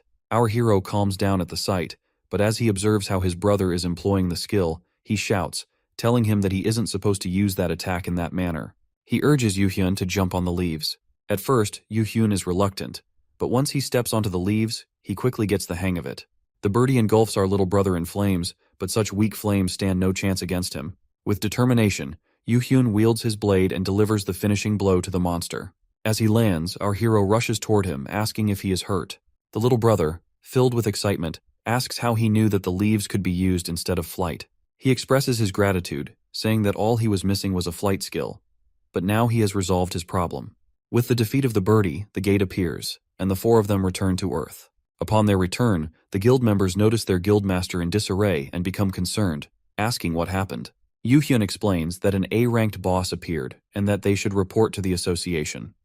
Meanwhile, our hero skillfully maintains his distance, trying to stay hidden from view. All of a sudden, Kim is seen running toward him. He jumps and grabs Yujin's feet, asking if he is all right. This action catches everyone's attention. Meanwhile, Kim worries about whether he will remain useless. Once they reach home, Yujin goes to check on his monster pet. Peace jumps on him, and the two play together a lot. Yujin wonders if this interaction is enough to influence the little guy. As he lays on the floor, completely worn out, our hero reflects on all the strange events that occurred throughout the day. What bothers him the most is that these strange occurrences began in the future, leaving him questioning why they are happening already. He feels a surge of fear, wondering if all these mishaps are a direct result of him reversing time. Initially, he blames himself, but then he shifts all the blame to the system for failing to inform him about any consequences. He finds the system to be unfair, and just as he opens up the panel, a strange book appears in front of him. It turns out that creatures from another dimension have sent him a roll book. Observing its fancy design, our hero wonders if it was made by a kindergartner or something similar. He learns that only S-ranked influenced subjects are listed in the book. It appears that the system wants him to influence 50 S-rankers. Meanwhile, Yu Hyun comes out, asking his brother if he is doing all right. As the scene shifts, Peace is training against the rat monsters, having grown twice his size in just 2 days. Our hero, recording his pet's progress, is properly equipped with armor. When Peace tackles him, his armor protects him this time. Just the night before, when his brother had asked what skill he received at level 10, our hero had told him he gained a taming skill. To hide his own skill, he makes an excuse, stating that it is an S-ranked skill, allowing him to tame high-ranked beasts. Upon learning it's an S-ranked skill, Yu Hyun prepares to imprison him again. Yujin suggests they should use the skill to their advantage instead of hiding it. He proposes that he will not only raise the horned lion but also several other beasts. If all the higher rankers in the World's Edge Guild receive high-ranking beasts, the dynamics of dungeon clearing would drastically change. Now back to the present. Our hero feels fortunate that the lion cub has finally been influenced. Since his system wants him to influence 50 S-rankers, he wonders if influencing monsters might be a better option. Feeling tired after training his pet lion, he lays down, but Peace still seems to be bursting with energy. Suddenly, Director Seok appears, clapping his hands. He praises our hero for training right after his practical is over. Director Seok praises our hero and bows down, apologizing for having been disrespectful toward him. He then clings to him, begging him to join the World's Edge Guild. This behavior irritates our F-ranker, who tries to ward him off. He remembers how mortified he felt in his future every time he encountered this guy. The poor director does everything he can to convince our hero. Suddenly, our hero recalls that things could unfold differently now that Seok doesn't remember his past in this life. Taking on a superior tone, he states that it doesn't matter to him since his brother will cover all the expenses anyway. The director gets excited and quickly prepares the contract. Our hero adds his condition that he will be registering as a regular employee instead of a hunter. He explains that he plans to remain unaffiliated as a hunter so he can raise beast mounts for other guilds and earn a substantial amount of money. He continues, stating that he intends to become a golden egg among high-ranking hunters. If the World's Edge Guild tries to make his skill exclusive to them, he warns, other guilds could come after him and might resort to poisoning his food or employing any means necessary. He further adds that it would be better for a golden egg-producing hen like him to remain unaffiliated to anyone. He cunningly states that in this way, he can raise pets for each guild while ensuring his own safety in return. He asks the director to handle the negotiations with the other guilds. Director Seok initially remains speechless but eventually smiles, admitting that he simply cannot outsmart our hero's scheming. He then asks if he can record a video for the negotiation process. While preparing for the shoot, the director inquires if our hero would reconsider joining them once the World's Edge Guild becomes the strongest. Yujin bluffs, making it seem like he might agree, but he quickly asks the director if he is recording this part. Our hero then counters by questioning what benefit the guild would gain from recruiting him since he is already assisting them. As the director leaves, he smiles, realizing that our hero still lacks self-awareness. Meanwhile, our hero is rolling on the floor with his pet, feeling happy about receiving a good salary and social insurance. The director thinks that high-ranking individuals often become oblivious to their surroundings, but unlike them, our hero seems to have an air of arrogance. He calmly predicts the outcome of situations and even knows how to manage negotiations effectively. He wonders if the kid was always this talented and if he had failed to recognize it, blinded by the brilliance of his brother's powers. Touching his spectacles, he considers that while the guild was prepared to face some risks, if Han Yujin remains unaffiliated, everyone will target him, leaving the guild unscathed. He ponders whether our hero is unaware of the risks he faces or if he knows them and is trying to protect his little brother from danger. As the director publishes the video, it quickly goes viral, reaching the guild masters of the 3 top Korean guilds. They plan to visit the World's Edge Guild after seeing it, hoping to determine whether our hero is the real deal or just a bluff. As the scene shifts, our hero has finally finished building Peace's pen. He asks Peace if it likes the new space, hoping it won't become too small for the cub as it grows. Yerim and Woo arrive, referring to the little monster as a cat. Suddenly, Yoo Hyun appears, urgency written all over his face, and asks his brother if he has a minute. He informs Yujin that the guildmasters are coming to see him. While walking toward the meeting room, Yoo Hyun mentions that Yujin can refuse the meeting if he wants, but Yujin insists that he wouldn't do that. Yoo Hyun argues that low rankers typically don't encounter S rankers and insists that he would simply ask them to leave. However, Yujin reassures him not to worry and forbids him from using any words that could support his argument, such as but or even so. As the two enter the meeting room, all the guild masters are already present. The atmosphere feels tense, activating our hero's fear resistance. A man in a purple 3-piece suit asks Yujin to show him his hand, stating that he would like to appraise him. Yujin is just about to extend his hand when he suddenly remembers that he cannot let something like that happen. He quickly pulls his hand back, arguing that he can't carelessly expose himself like that. He imagines how his brother would tie him up once his L and S rank skills were revealed. Luckily, the cub jumps on the appraiser, becoming violent. Our hero rushes to calm Peace down. The Hunter Association president and the Hanshin guildmaster begin to argue about whether the cub acted this way because it sensed the skill being used. Observing the commotion, the Breaker guildmaster, Moon Hyuna, states that the beast's behavior is proof enough, rendering the appraisal unnecessary. She then presents our hero with a chair to sit on. As he looks at her towering stature, our F-ranker wonders if Yerim will also grow taller than him. The giant lady asks Yoo Hyun if he can find another horned lion for her. Our little brother responds that he would, but in exchange for a top-tier beast mount with cold resistance. She quickly catches on, teasing him that he definitely wants it for Yerim and calling him greedy. The MKC guildmaster, Choi Seokwon, complains that the World Edge Guild has already monopolized all the beast mounts on the market. Yoo Hyun, irritated, tells him that he will wait until Choi gets one from the dungeon. This infuriates Choi, who slams his fist on the table and stands up, claiming that Yujin is fooling them all. He states that it is obvious Yujin is unaffiliated with his brother's guild only in name. Lady Moon tells Choi to calm down, but our hero stands firm for himself. Rising from his seat, he declares that his relationship with his brother's guild is merely a partnership, as he cannot handle all the expenses alone. He states that if he had intended to side with his brother's guild, he would never have come here. He further adds that considering his own limits, he would be able to raise at least one beast for everyone in the room. Despite his efforts to convince Choi, it becomes clear that Choi is not someone who can be easily swayed. Meanwhile, Hyuna praises our hero for his excellent negotiation skills, even inviting him to join her own breaker guild. Noticing his brother looking ragged at a distance, our hero quickly shouts that he is not even considering a premium sale. He clarifies that he wouldn't join any guild unless his brother invites him after his guild becomes the best in the country. Hearing this, the Jupiter Guild leader, Sung Hyunjae, argues that they are already the best in the country. Our hero swiftly counters that his previous offer was exclusive to his brother. For any other guilds, they would have to be at least the best in the world for him to consider their proposal. Lady Moon pats our hero hard on the back, calling him confident for his size. Observing his obstinacy, she comments that he truly is the brother of Yoo Hyun. In that moment, our hero feels like a small insect among a pool of whales.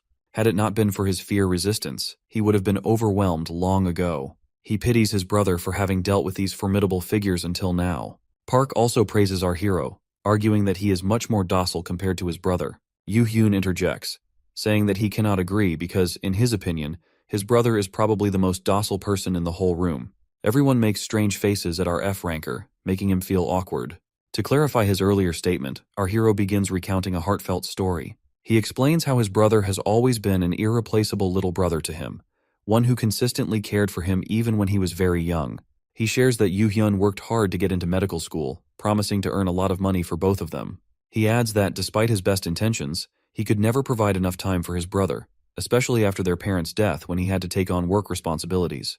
Yet throughout it all, his little brother never troubled him. As he shares this story, laughter erupts among the group. They jest that his presence clearly explains why his younger brother stands so politely today.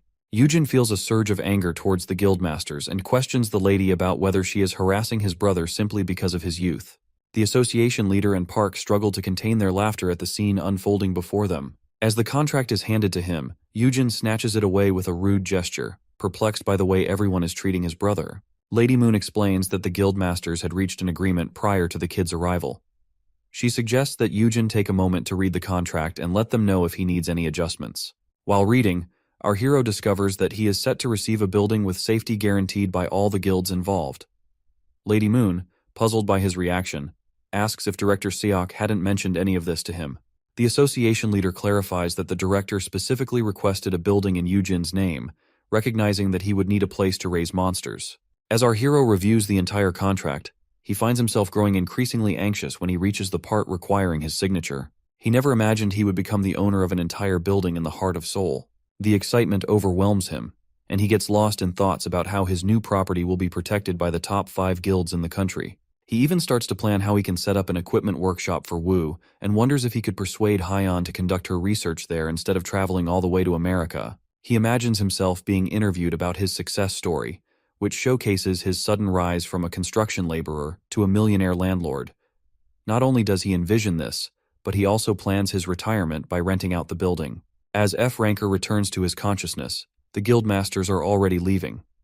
Guildmaster Sung informs him that the offer will remain available if he considers reconsidering. With the meeting coming to an abrupt end, the two brothers engage in light conversation. Yoo Hyun encourages his big brother to disregard what others think of him. Our hero hugs his cub for exhibiting such commendable behavior. As the scene shifts, our hero is served a feast by Woo. Yoojin loves the food and enjoys every bite. He inquires if Woo doesn't have much luggage and encourages him to get ready for moving out. Woo becomes worried, fearing that he is going to be kicked out, and collapses on the floor, crying. He expresses that he always knew he would end up like this, feeling useless all along. Our F-ranker attempts to comfort him by stating that they are both F-ranked, but Woo takes this personally, asserting that even so, they are on entirely different levels. Yoojin attempts to comfort Woo, but Woo wipes his tears and thanks our hero for all his favors, stating that he will prepare to leave. At this moment, Yoojin realizes what has just transpired. He tells Woo that there has been a misunderstanding and insists that he is not useless. He even reassures Woo that he will soon acquire a good skill. Finally, our F-ranker feigns giving up the argument, claiming that he cannot force Woo to be on his side. He engages Woo in wordplay, stating that he has just learned information that would be extremely useful, but since Wu is leaving, he won't be able to share it. Wu falls for the bait and insists on knowing the information. Our hero concocts a story, claiming that he has learned from Dr. White that there is a specific training that might enable Wu to receive a special skill. Meanwhile, Dr. White, Hyan, is busy conducting her research in the shadows during the night. She has just completed her work, hoping to uncover some answers. The scene shifts back to our F-ranker, who has purchased a ton of knives for Wu. He informs Wu that he cannot share anything he has learned from him, not even with Dr. Hyan. Wu feels confused when he realizes he will be sharpening a bunch of kitchen knives. As Wu sharpens one of the knives, our hero checks his status and notices the number has increased by 1. He then tries to motivate Wu, telling him that he will gain an amazing weapon-related skill if he sharpens 10,000 of these knives. Wu blushes, feeling a surge of enthusiasm. Our hero had thought it would take him a year to complete this task, but in his excitement, Wu claims he will finish in 100 days by sharpening 100 knives each day. He promises to repay our hero's kindness when he can. Little does Wu know that for Yujin, he is merely retirement asset number 2. After this, our hero visits Dr. White's lab. Hyan seems delighted to speak with our F-ranker and engages him in conversation for hours. She explains that, according to research, mass dungeons are unpredictable, and not many people venture into researching them for this very reason. Our hero, trying to keep up, points out that they should be lacking in data, considering there are only a few dungeons in the country. Dr. White agrees, replying that this is due to their country being quite small. She adds that she would be able to compile some statistics if she could investigate more dungeons, and according to her, the only way to do so is to join an overseas team. This triggers a memory for our hero, making him realize that this was the reason she plans to leave for America. For the past 3 years, she has been discovering the principles of dungeons, and America would benefit from her findings. He wonders if there is a way to make her stay.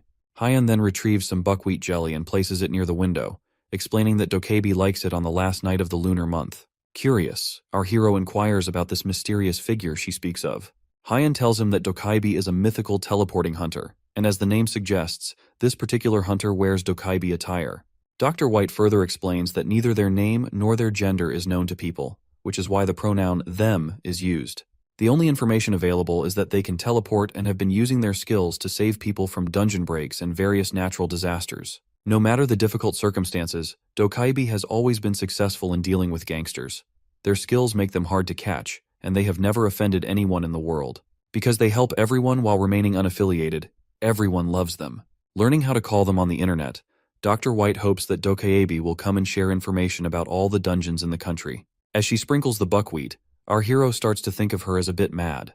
He questions whether this legend is even true to begin with, and suggests that she should get information from his brother's guild instead. Suddenly a blackout occurs. Our hero quickly takes out his device to turn on the torch. When he calls out to Dr. White, he finds her petrified, as if she has seen a ghost. She screams and faints. Our hero picks her up and feels a surge of fear when he sees a real ghost. His fear resistance kicks in, instantly calming him down. He wonders if it is Dokebi playing tricks and calls out their name. Hearing this, a Dokebi appears in front of him. The figure resembles a man and states that he is here because he has been summoned. He then expresses concern that he may have gone a bit too far with his tricks and frightened the lady. Our F-ranker quickly glances at his status menu, discovering that the Dokebi is a B-rank hunter named Yun. He contemplates whether he can influence Yun, considering he is unaffiliated. Yujin quickly thinks of an idea. If he could get this Dokebi to help them, Hyan wouldn't need to go to America. He sees this as his only chance. He tries his wordplay, telling Yun to quit the prank, asserting that it wasn't scary at all. Yun replies that he just saw our hero trembling in fear. However, Yujin refuses to accept this, arguing that such childish tricks won't work on him. He deliberately steps on Yun's nerves, asking if he has dedicated his life to scaring people. Our hero holds out his hands and proposes a bet, challenging Yun to see if he can scare him or not. As the scene shifts, the lady awakens sweating bullets. She asks where Dokebi went, only to learn that he disappeared. Our hero confides a secret to her. The legend's fashion sense is pretty trash. After an awkward silence, our boy reassures her not to be afraid since the Dokebi is gone. She looks down in regret, hoping to have her questions answered. She shares her struggle to continue research in Korea, so our hero offers to help her. She is thrilled, thinking he will join her at the university. But he quickly calms her down, clarifying that he can provide her with data instead, as data acquisition is her biggest hurdle. With confidence, he declares that he will soon have a reliable source of information. Yujin's memory flashes back to a while ago when he made a bet with Dokaibi. While the science lady lay unconscious, he had dared the Dokaibi to scare him with his pranks. If he won, he wanted the traveling ghost to be his underling. This makes Yun laugh at his laughable conditions. So the floating prankster accepts, on the condition that our dragon slayer will have to be his underling, for a solid 20 years. With that, our hero instantly materializes a contract, making Dokaibi suspicious as to why a loser would bind himself so easily. Tilting his head, the floating ghost accuses Yujin of having bad intentions with his strange bet. Sweating heavily, our protagonist subtly confirms that Dokaibi is still unaware of his legendary fear resistance, which is key to securing his easy win. To satisfy the masked ghost, he confidently unveils his hidden motive. Blushing, our boy admits that he thinks Dokaibi is really cool. Remembering all the heroic deeds the masked figure has done, Yujin feels that he wins no matter what. If he wins, it would be awesome. But if he loses, he gets to be the great Dokaibi's subordinate, making the naughty ghost blush. Drowning in compliments, the weird guy begins dancing in glee. He brags that he would never let someone be his subordinate even if they begged, but the bet really tickles his fancy. Our hero assures him he won't lose, and they agree that Dokaibi will get 3 chances to frighten him. Returning to the present, Yujin tells the research fanatic that he'll get her the data she needs to work in her homeland. Since he isn't a fan of crunching numbers at a desk, he simply asks her to share the profits of her research once she succeeds by using his information. Despite her hesitation about the project being unfruitful, our big brother expresses his strong faith in her skills. She blushes at his compliments. To win her trust, he tells her that a big A-rank dungeon will appear that day, even giving the exact location and environment. Shocked by his info, she asks how he would know something like this, but he refuses to delve into his sources. So before taking his leave, he tells her to have faith in his words and confirms that her research will undoubtedly succeed. After reminding her to tell Director Seok to book the gate, he gets ready to destroy Dokaibi in their bet. The scene shifts to our hero relaxing in his room at night when Dokaibi jump scares him while wearing an Oni mask. Unfazed, our hero casually plays with peace, shutting down the first attempt. The next time, while carrying a box of knives for Wu to sharpen, 2 undead hands tug on his feet, causing him to fall face flat on the floor. Fuming with rage, he asks if the jerk of a ghost came to kill him rather than scare him. After failing the second time, the third strike also comes at night. As Yujin grabs some water out of the fridge, a bloody straw puppet appears overhead.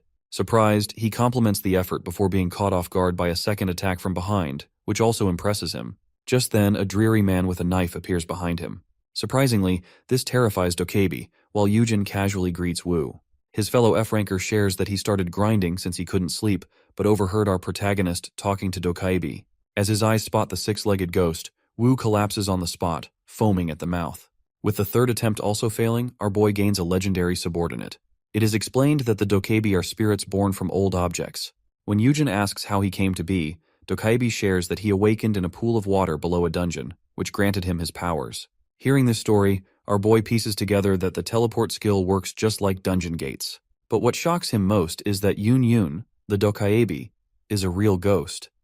Using his knowledge of Chinese words, Yujin correctly guesses Yun's origin. Anyway, he picks up a tablet and briefs his impressed underling on his new job.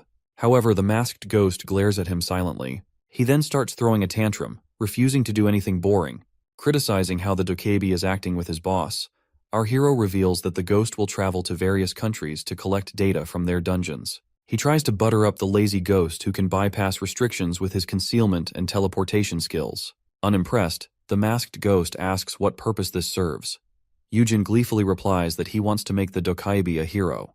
If they knew more about dungeons, fewer people would die, and he would become a world-famous hero. He makes the floating guy fantasize about all the merchandise people would buy. With that, Yun snatches the device and bolts off happily. However, he asks if he really has to go to other countries. Curious, Yujin asks if he cannot travel that far and gets a negative response. This reminds our hero that he couldn't find such a skill in Yun's stats either. Suddenly, he shoots out an "I love you" with a dead serious expression. The Dokaibi is taken aback and inquires why his boss would suddenly confess. Continuing his weird tangent, our Dragon Slayer begins making up nonsense about Dokaibi being creatures of love. Concluding that a true Dokaibi should be accustomed to love, he tells Yun to always greet him with love. This strongly creeps out the masked ghost, who disappears out of embarrassment. The next morning, Haiyan, along with her uncle, excitedly rushes to find Yujin. Our hero, busy playing with peace, stares at the two in confusion. They begin tossing him in the air to celebrate his amazing prediction. As Peace prepares to attack them, they put him down and explain that the slime dungeon, full of valuable green jelly, has made a fortune for the guild. The uncle and niece duo continues flattering our boy. Enthralled, the dungeon nerd lady promises to do her best to return his favor. The director adds that he'll put a tracker on Yujin for protection at all times. Annoyed that even the director is stealing his freedom like Yu-hyun, our guy tells Peace to attack him. The man argues that they can't risk a great talent like Yujin getting hurt, but our hero suggests they focus their resources on Hyun instead, as she will handle most of the work. Saying he's only good at beast taming, our protagonist quickly dashes away. Fretting over how to save his peaceful life from unnecessary tasks, he understands that his predictions won't always be spot on. Not wanting to be caught lying, he ditches the uncle and niece duo. Weirdly enough, in her presumptuous thinking, Hyun praises him for being a true researcher, wishing only to contribute without taking any credit. The scene shifts to a glitzy game show arena, showcasing a maze designed for cats and dogs. As the commentator explains the rules, Peace effortlessly dashes through the maze, quickly reaching the finish line. The cute little orange guy bursts through the ribbon and into our hero's arms. The whole crowd goes wild in applause to congratulate our beast tamer. Grateful for the cheers, our hero is pleased to have accepted Director Seok's invitation to the game show. He recalls how the director had been quite serious, urging him to make his face known to the public. The director, stroking his chin, had explained that becoming globally recognized brings a layer of safety. Though he had agreed, our guy feels a bit uneasy, remembering past troubles before the time rewind.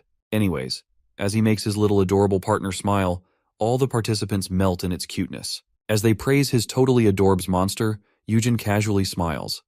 Excited by all the attention he's getting, the beast and tamer duo start flexing. Finally, the show goes on break. Our satisfied protagonist sits in bliss, glad to show off Peace's cuteness to the world.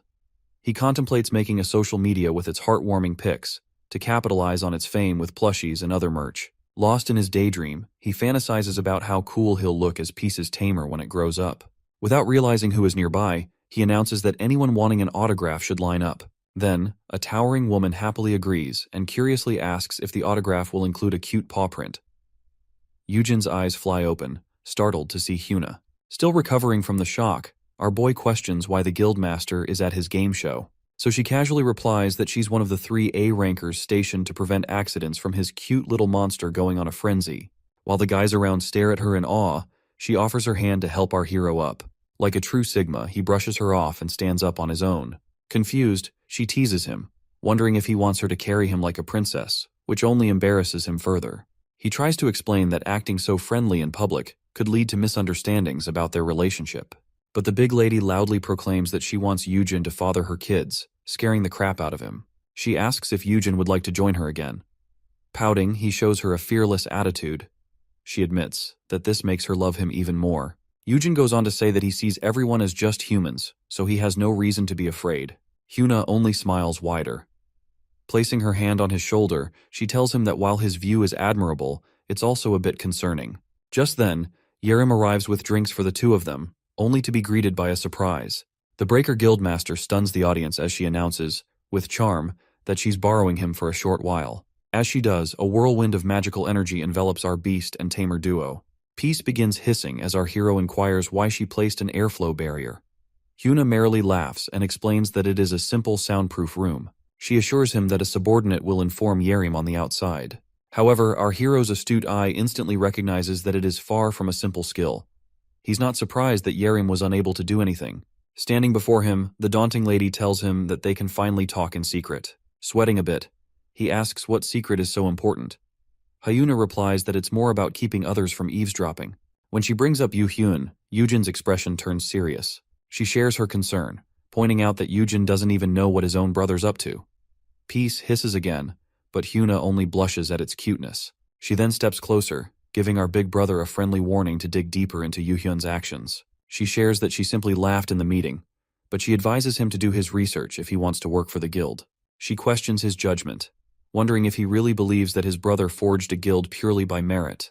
Lady Moon calls his view of Yu-hyun something not even found in storybooks for kids. Although Yujin attempts to defend his little brother, the big lady bursts his bubble. The guildmaster reads his thoughts out loud and calls Yu-hyun a saint. But then, she states that the saint does not crush others to empower their own guild. Hyuna then delves into Yu-hyun's dark past. Hyuna begins her tale with the story of her awakening, revealing how she had to leave her athletic career behind. The reason? She was forced to become a guildmaster, a role she never wanted. Completely clueless about running a guild, she partnered up with Choi Seok-won, only to become the guild's public face. She explains that, in Korea, all the top 5 guilds became tools for big companies, all except World's Edge, led by Yoo Hyun. She recalls how the high schooler turned down every investor, making countless enemies along the way. So she thought he'd fail for sure. When she heard about him being poisoned, she laughs now, thinking how foolish she was to defend him. She had gone to her investors to complain about their dirty schemes, only to find nothing but chaos and destruction.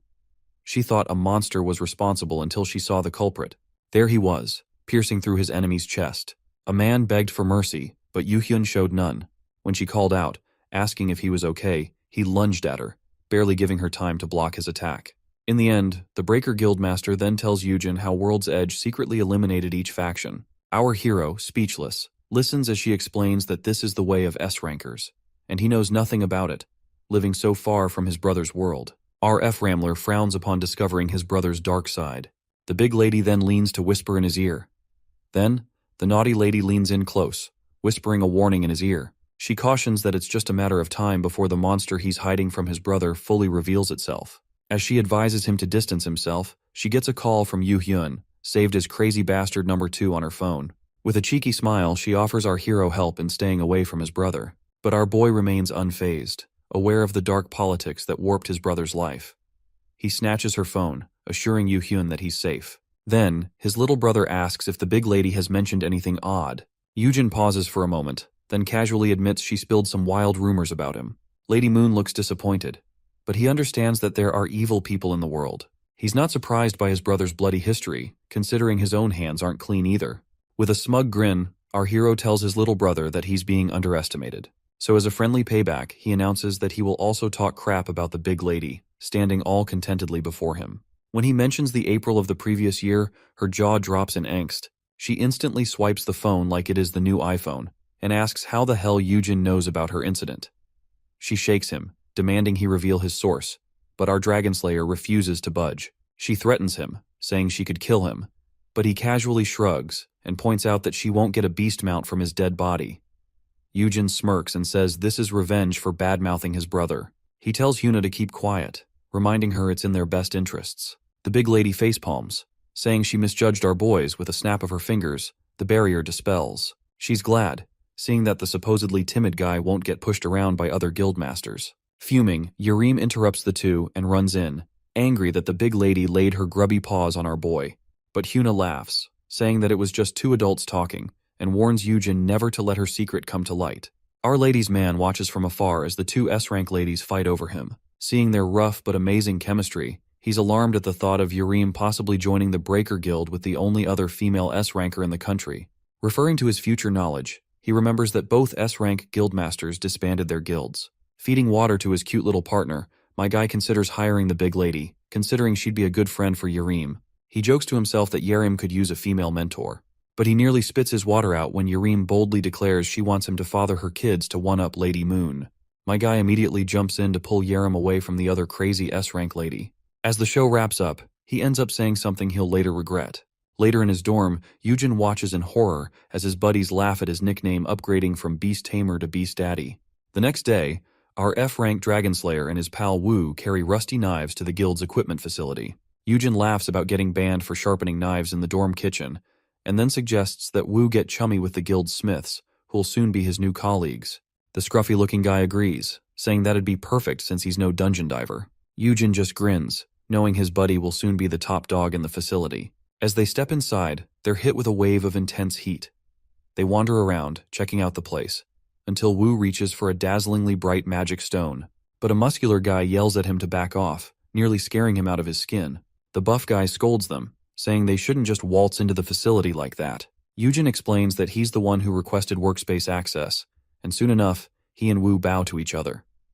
The big guy then gives Wu a quick interview while leading them to their new station. Seeing a fancy grinder, Wu lightens up, but the bossy buff guy says touching it is prohibited, before showing them to the dingy room he'll actually be using. Wu looks unfazed, but Yoojin is surprised at how shabby the place is. The guy points to a whetstone left for Wu and walks off without a care. But our big brother can't help but speak up about how poorly his friend is being treated. This only earns him some odd looks and mutterings about nepotism. Wu tells our pumped-up F-rank to chill, saying he's just seen as a rookie who lucked into the job. He sets down a stool, grateful for the equipment he has. Yujin watches curiously, wondering if his buddy can still work with a whetstone after all this time. The homeless smith gets right into it, pushing the pedal and getting started. Our hero is thrilled to see his friend's skills still sharp. He quickly notices that Wu's manual sharpening results are far better than the machine outside. As he warms up, Wu ties his hair back and starts grinding like a pro. Our big brother warns him not to overdo it, but soon, he's captivated. Watching Wu sharpen blade after blade with laser focus, Yujin remembers the Wu he once knew. The crybaby who flinched at every little thing. The cool blacksmith look surprises our hero, who gets lost observing the man's craftsmanship. When he tells Wu that he's gonna leave, his buddy is surprised to see him. Overly humble as always, he apologizes to our hero for stealing his time, but Yujin silently wishes he could see his friend's cool moment longer. Thinking of Wu as a fish back in the ocean after almost drying out on land, Yujin realizes how clear it is that Wu was born to be a craftsman. Feeling relieved that he won't have to worry about his friend's future, he heads out. But the very next day, their crybaby is bedridden. Wu starts doubting himself, worrying that his noodle-like muscles just aren't cut out for the job. Meanwhile, back at the facility, the other crafters wonder why he hasn't shown up again. Hearing that he's in pain, a lady jokes that he's probably faking it, laughing at how the nepotist gave up after a half-hearted attempt. But one of them points out his work, asking if they still believe the newbie has no talent. They're stunned, seeing that this so-called nepotist sharpened 1,000 knives by hand. No wonder he's completely wiped out. Returning from his bed rest, Wu leaves everyone at the facility stunned as they watch him skillfully sharpen each blade, reaching an impressive 5,600 out of his 10,000 target. Not stopping there, he later surprises Yujin and Yerim with his amazing cooking skills. After one bite, the Ice Witch practically adopts him as her big bro, begging him to stay with her forever. When Yerim mentions that she'll miss such delicious meals in the dungeon, our hero checks in on how she's doing. She complains that dungeon runs have become boring since she only gets assigned B rank and lower dungeons because she's still a minor. As she munches away, she daydreams about leveling up through daily dungeon raids. But our big brother advises her to take it easy since hunters can't feel their mana drain, and running out mid-dungeon is a recipe for disaster. He then has a thought about her using potions and asks how much mana she has. When she casually answers with 102, Yujin gets a dose of depression, comparing his measly 2 mana. Meanwhile, Yerim tries to convince Wu to join dungeon runs as a cook, predicting his business would explode. Noticing his humble buddy's hands all roughed up, Yujin asks if Wu is pushing himself too hard, sharpening blades and cooking all day. But he replies with a smile, saying it's his pleasure to do these things. Still concerned for his fellow F-ranker, Yujin gifts Wu his gloves. Wu is astonished to find their A-rank gloves, but Yujin insists it's too hot for him to use them, so Wu should have them instead. Touched by the gesture, Wu clings to him, declaring that he'll never take them off. Amusingly creeped out, my guy wishes he at least takes them off in the bathroom. Later that day, Wu gets ready to tackle another box of knives. As he wipes his sweat, he wonders about the intense heat from the facility's flames. Suddenly, someone hands him a blue towel. The lady explains that it's imbued with magic to keep him cool. Wu blushes at the kindness, and his work continues smoothly. When he finishes hours later, he notices most people have left. His gaze falls on the brilliantly shining magic crystal, and as he moves closer, he hears the familiar holler of the buff boss, warning him not to touch it. Indulging him, the man delves into the history of the S-rank magic stone. He admits with some frustration that despite its immense value, no one has the skill to work with it. He laments that even World's Edge, one of the top guilds, lacks a craftsman who can handle such a treasure. He then outright tells Wu that an F-rank like him shouldn't even dream about it, but quickly sympathizes with Wu, acknowledging that he's unfairly labeled as a nepotist. He insists that only the skilled make it through official channels. Praising Wu's rare talent, he calls him a gem, buried under a lack of opportunity. Wu is taken aback by the unexpected admiration. The buff guy then invites him to continue working at the facility, even suggesting the use of costly equipment to overcome his low stats. Pleasantly surprised, a warm smile spreads across Wu's face as he promises to give his best. Everything seems to be going swimmingly until one day when 2 investigators show up and demand he come with them. When his jacked supervisor asks what's going on, one of the investigators grimly discloses that they need to question Wu regarding Yujin's sudden disappearance. Wu's face drains of color at the awful news. He cries out that Yujin was supposed to be in the guild's building all day. He adds that no one strange contacted him either, making the lady wonder if he intentionally disappeared. Suddenly, Yerim bursts onto the scene, having left her dungeon raid as soon as she heard about our hero's vanishing. Before she can join the conversation, the suited man pulls her aside, mentioning that Yuhyun has returned. Deeply worried, Wu offers to help, but the man savagely replies that the best an F-ranker like him can do is stay out of the way since he is useless. Flashing back to a few hours ago, Eugen was relaxing on a couch. Surrounded by torn-up furniture thanks to Peace wreaking havoc, he's glad that all his friends are progressing amazingly. But when Peace starts yanking at his hair, Eugen decides it's time to take his little buddy out for training, hoping to cheer him up. As they leave, a new bodyguard asks for their destination. He begrudgingly remembers the annoying protection arrangement where the big guilds take turns sending guards, mostly to keep tabs on him. While the man notifies his team of their coming, he analyzes him to be a B-ranker from the MKC guild. The scene takes a funny turn when Peace stretches out from Eugen's arms to press the elevator button. Our F-ranker is delighted and glances to see the guard's reaction, who is absolutely indifferent. The two then wait in an awkward silence until the elevator doors open, and a group of men in red suddenly barges in with a pile of luggage. Our hero checks them out as well, quickly recognizing they're not from the guild. Suspicious, he presses one of them with questions, but receives a reasonable answer. The man explains how they borrow World Edge's training room to occasionally test out equipment. The men start laughing and reassure my guy that they're not sus at all. And as the elevator halts, they leave on their merry ways. Reflecting on it, our F-ranker finds them extra suspicious for not acknowledging Peace's cuddliness. He shakes it off, reminding himself that not everyone has to find his little buddy cute. Finally, he arrives and lets his adorable companion roam free, not even realizing he's surrounded. Just then, he turns and gets hit with a blast of red powder. But while the poison does nothing to him, Peace is knocked out cold in an instant. The gang smothers him with a toxic napkin. They're all surprised to see our mere F-ranker still full of energy. One of the older guys guesses he might have a detox item on him and steps closer. In a panic, Eugen kicks him away and manages to break free from his captors. He bolts, yelling for the bodyguard in blue to save him from these creeps. But instead, the jerk punches him in the gut, dropping our boy to the ground. Revealing himself as the big boss, he scolds his useless underlings. The big guy orders the gang to strip off our F-ranker's overpowered gear. Piece by piece, they remove his gloves and belt, but he's still not affected by the sleeping poison.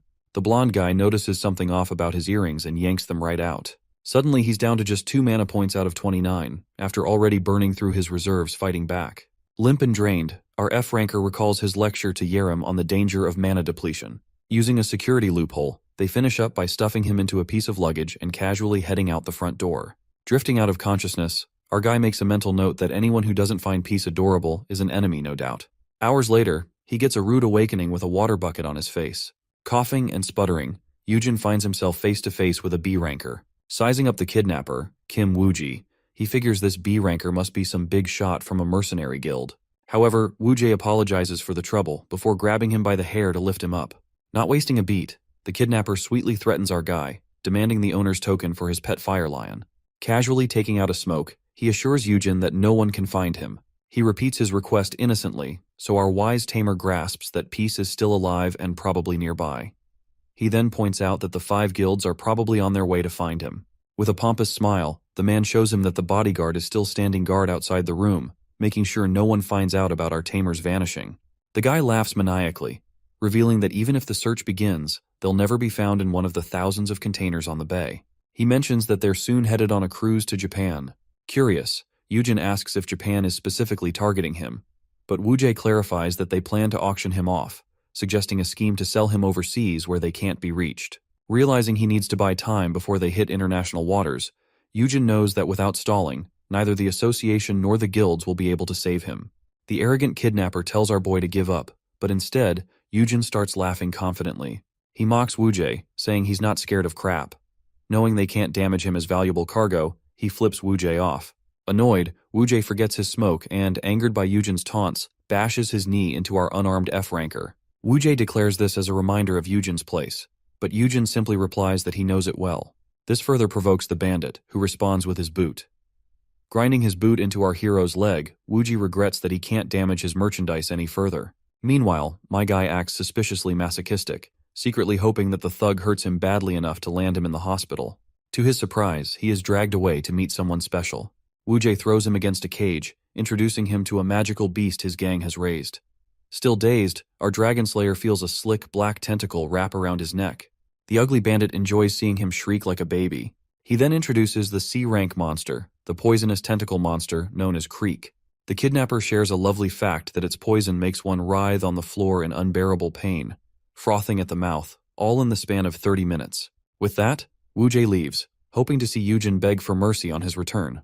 He leaves our horrified F-ranker alone to endure the excruciating 30 minutes. Meanwhile, back at the guild, Yerim approaches Yu Hyun, clearly on a mission. The guildmaster greets her casually, starting to share the latest update from the MKC guild. Yerim cuts him off by grabbing his collar, demanding he at least give her an explanation, as he'd promised Yujin would be protected. Yu Hyun, calm as ever, explains it's an unusual anomaly. He assures her that hunters who work for S-rankers are loyal and obedient to their alpha like a pack. He points out that all bodyguards assigned to his brother were meant to be loyal hunters only. When Yerim asks why this matters, Yu Hyun reveals that guards were switched at the last minute by factions within the MKC guild. Apparently the guild is funded by a rich guy who is responsible for power struggles between factions of the guild. He points out that Choi Seo-kwan, the face of the guild, is frustrated exactly because of having lost control of his guild. Yu Hyun knew this would happen, but he didn't expect World's Edge to get caught in their strife. Especially out of his expectations was them using low-rank hunters, who he shouldn't have overlooked since his brother is a mere F-ranker as well. The Ice Queen begins to calm down, but Yu Hyun points out they still have no leads, which is exactly why he reached out to her. Although hesitant, he suggests she use her interrogation skill, White Corpse. This request doesn't sit well with Yerim, though it doesn't surprise her either, as she's already picked up the scent of blood nearby. Yerim quickly realizes she'll need to question the dead guard in the elevator. As the metallic doors slide open, there lies the gruesomely mutilated body of a B-rank bodyguard. Yu Hyun states that this will provide a far more accurate account than a confession. He also makes her promise never to reveal any of this to Yujin, a promise she quietly agrees to keep. Back at the bay, Wu-ji notices he's no longer getting updates from his accomplice. At first he's concerned if the guy got caught already, but then dismisses it since everything is worth it, so long as he secures the token. After half an hour, he gladly opens the door and asks our F-rank tamer how he's doing. To his surprise, my guy is unconscious on the floor. The man steps on him to check if the curse to prevent fainting isn't working. He mocks Yujin for not having even the energy to piss himself, but our protagonist orders his new pet, Blackie, to have fun. Caught off guard, the confident B-rank criminal barely dodges the monster's attack.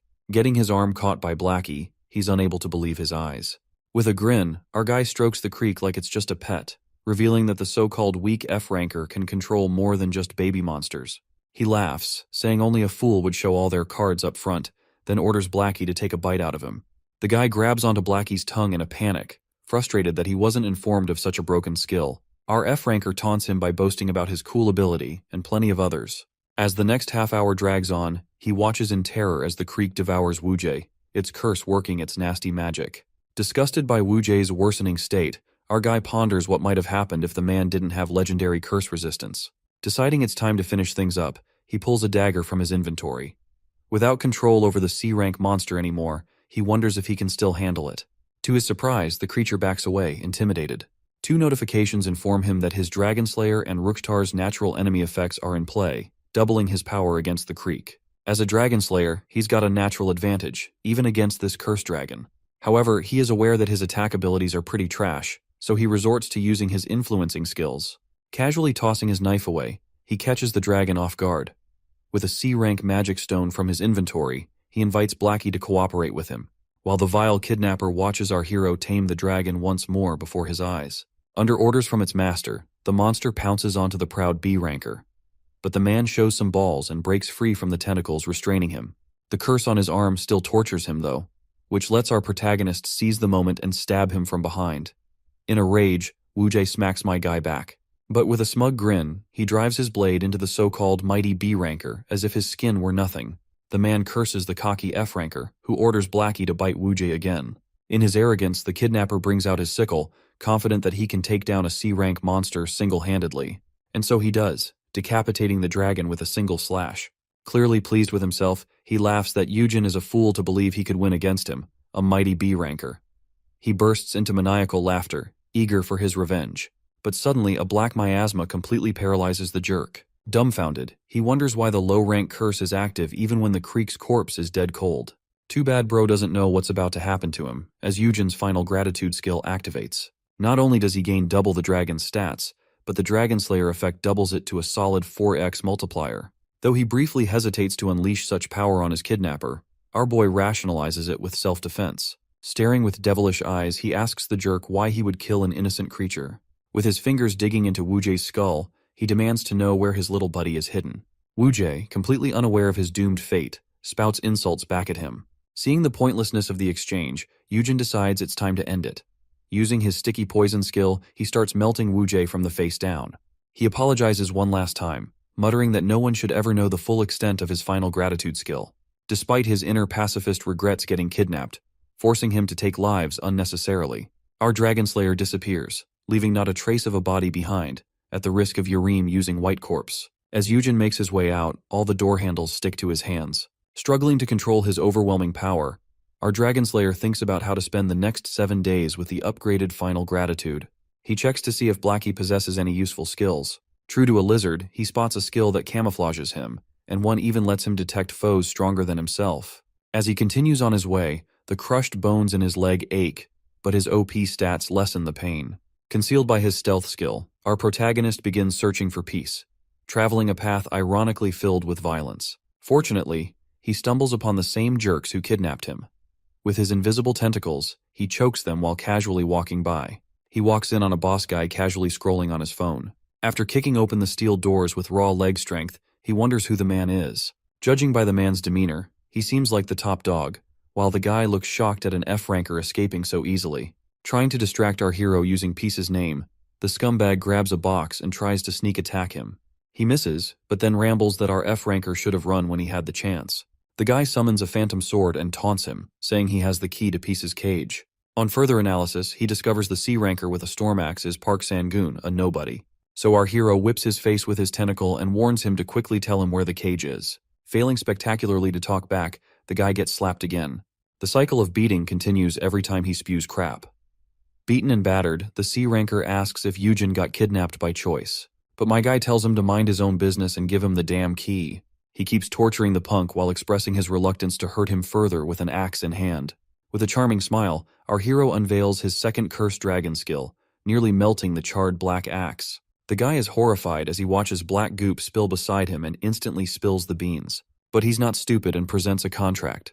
He wishes for safety after giving his contract in exchange for the key, so our hero also adds an NDA about his powers. The guy breathes a sigh of relief upon being free from the threat, but he waits as our guy leaves to rescue Peace. Then, the idiot tries to catch our Dragon Slayer by surprise. Transforming his hands into claws, he starts choking our hero. Silencing our hero, the man obnoxiously laughs that the F-rank fool can't defend himself, since the contract's curse will blind him. He mocks our hero for being naive enough to sign the contract without a second thought. But the F-rank amateur tears the cursed contract. This C-rank jerk stares in disbelief, being completely dumbfounded. Grabbing his seemingly tough claws, Yujin uses the dragon's curse to inflict unimaginable agony upon the idiot. Annoyed by the gruesome outcome, he admits never intending to leave him alive from the start. Yujin prays no one discovers his crimes, hoping they chuck it up to an internal conflict gone wrong. Anyway, on his way out, he decides to leave the unconscious guys alive, hoping his rescue team will detain them. Finally returning to his dead dragon, he refuses to leave it, knowing the poor thing would be salvaged into equipment. Instead, he extracts its magic stone. Finally reaching Peace's cage, he announces that Daddy has arrived. But upon entering, the cute guy remains unresponsive. Conflicted about raising suspicion over his unbelievably easy jailbreak with Peace, he gently picks up the drowsy little cub. Deciding to do nothing inside the cage, he waits for the rescue team to arrive. He watches his adorable fluffball sleep to warm his soul. Sentimental all of a sudden, he prays his pal doesn't kick the bucket before he does. Many hours pass and a rescue team storms the compound to find our duo lying unconscious in the cage. The lady in charge orders her men to break the cage open and get in touch with Yoo Hyun. Suddenly, the system alerts our boy that another S-ranker is on the way. Our slumbering hero is soon jolted awake by his rowdy brother. He plays the damsel in distress with his brother. But right behind, a frantic Sunghan and Yurim join in, with Yurim even making another entrance in the cage. Seeing everyone rush to help him, he wryly smiles at the VIP status he's gained. But when Yoo Hyun gets him up, a strong pain shoots along his injured leg. The worried little brother asks if he's okay, and shouts at his subordinates to bring over a healer. Greatly distressed, Yerim and Sunghan also express their concern. But our Dragon Slayer insists that he's A-okay. However, Yoo Hyun shocks everyone by scooping his big bro princess style. So our boy tears up at his brother's affectionate gesture, despite the intense embarrassment. On the way home in a taxi, he bids Yurim goodbye. He learns she'll be investigating, which unsettles him since she'll have to use her cursed skill. But his thoughts are cut short as Yoo Hyun suggests a hospital visit. Yujin insists he's already patched up by the healer, but his little brother isn't having it. The real reason he can't go is to hide his souped-up stats. His tone shifts, and he starts pouting, fearing he'll be tested and anesthetized by strangers all over again. Yu-hyun, suddenly aware of the trauma he overlooked, agrees to go straight home. Of course, he still scans his big bro from head to toe for injuries, and grows serious at the scent of reptiles lingering. Annoyed by his brother's overly keen nose, my guy brushes it off as the ocean's scent. For extra caution, he even activates his stealth skill. In the end, MKC faces a ban from supplying guards, and security checks for visitors are ramped up, requiring guildmasters to vouch personally. Meanwhile, security checks on visitors have also been buffed up, including making guildmasters to personally vouch for the guards. Yet, recently, Yujin's been having nightmares about the B-ranker who kidnapped him. Jolting awake, he wonders if it was all a dream, but he then remembers they are Blackie's memories he's inherited thanks to final gratitude. He curls up for a bit before going for water, thinking of how much he suffered before the rewind. Remembering how low-class hunters often die, he thinks back to his own first time. The trauma was so intense that he spent a week drinking alone in his room until some people, probably Yu-hyun's men, rushed him to the hospital. But he regains confidence, knowing his S-rank friends won't be defeated so easily. Concerned about Wu, he checks on him and finds his bed empty. In the workshop, our badass smith is grinding away at rusty knives like a pro. Finished with one, he tosses it aside and picks up another, his count still just 20 shy of 10,000. Laughing at his situation, he lets out a crazy laugh and smashes a knife in frustration. Wu pities his pathetic condition and menial work. He laments his inability to accomplish anything while his friend was in danger. His mind flashes back to the investigator who told him to stay put, emphasizing that he's powerless to help. Adding insult to injury, they noted no significant ties between the two in his records. Wu is heartbroken about being labeled an untrustworthy stranger. Back in the present, he sheds a few tears, feeling utterly useless when it really counts. The next morning, Yu-hyun receives a call from his brother. In a panic, Yujin informs him that this time Wu has left for good, and before leaving, he even cooked a parting beef bone soup for him. He expresses his fear that Wu might get himself kidnapped again. Wait, is it a tradition to cook beef bone soup before parting? Meanwhile, Wu walks the streets, letting out a long sigh as he feels ashamed of himself. He considers himself a free loafer who is useless. Wandering aimlessly, he walks with his eyes down, having nowhere to go. Suddenly, he realizes that his shoelace is untied. Just as he bends down to tie it, things tumble out of his bag. Two children passing by spot a pass card for the World's Edge Guild slipping out of his bag.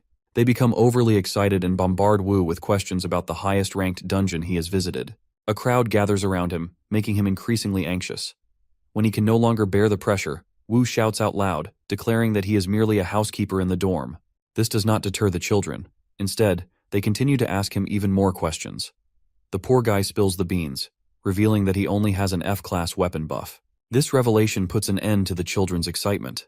They argue among themselves, stating that according to their mom, F-rankers are useless and can't even earn anything good. All the harsh words pierce through Wu, causing him to break down in tears. He imagines everyone abandoning him because of his worthless skills. Bowing down on the floor, he cries like a baby, feeling utterly defeated. The little boy asks Wu why he is crying, and his big sister scolds him, saying it's all his fault. The children then come up with a plan to help Wu and decide to take him along to earn him a good skill. Their first method involves subjecting him to water torture. Next, they push him down from the second floor. Mr. Wu feels embarrassed, wondering how a guy like him is being bullied by little children. The motivated children then lead him to jaywalk across an 8-lane road. Just as the little boy is about to jump in front of a car, Wu pulls him back at the last moment, instinctively protecting him. Wu scolds the little siblings for engaging in such dangerous antics. The two kids respond, insisting that all they were trying to do was help him. They argue that, based on what they've learned, skills are bound to appear when one's life is in danger. Wu recalls that he was awakened when his life was at stake. Concerned for the children, he asks them if they engage in such dangerous activities every day. He tries to convince them to focus on studying instead of wasting their time, but the kids don't seem interested. They point out that studying won't earn them anything. Listening to the kids, it becomes clear that, unfortunately, the focus of this world has shifted from studying to merely becoming a combat hunter. As they stand there, a sudden explosion echoes through the air, followed by an announcement urging people to evacuate to safety due to a nearby dungeon break. Wu checks his phone and realizes that the location is just in their neighborhood. However, before he can react, the children take off toward the dungeon, hoping they might awaken their skills in the chaos. Wu runs after them, shouting that it is completely unsafe for them to go. As the scene shifts, the media team is shown flying in helicopters, capturing footage of the entire dungeon break situation. They are reporting that spider-like monsters have appeared everywhere, spreading chaos across the area. In a sudden moment, one of the reporters catches sight of the kids and Wu running toward the danger on his camera.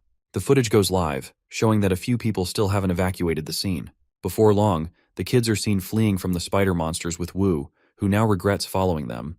The young girl, confused, questions why they are running away after coming all this way, but even she can't help but continue running at the sight of the terrifying creatures. As a spider monster closes in on them, Wu and the young boy freeze in terror while the girl steps in front, pretending to be a hero ready to protect them. She dramatically attempts a childish version of an S-class majestic fist, but the act is short-lived as the spider easily swats her aside.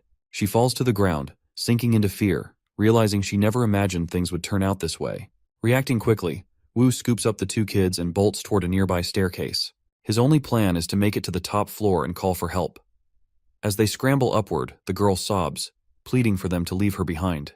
The little boy points out that the monster has caught up once again, causing Wu's legs to shake with fear. Despite this, when the girl pleads to be left behind, Wu somehow manages to find a flicker of courage. He gently sets her down and draws his knife, his eyes brimming with tears. With a shaky voice, he urges the kids to run, determined to hold off the monster as long as he can.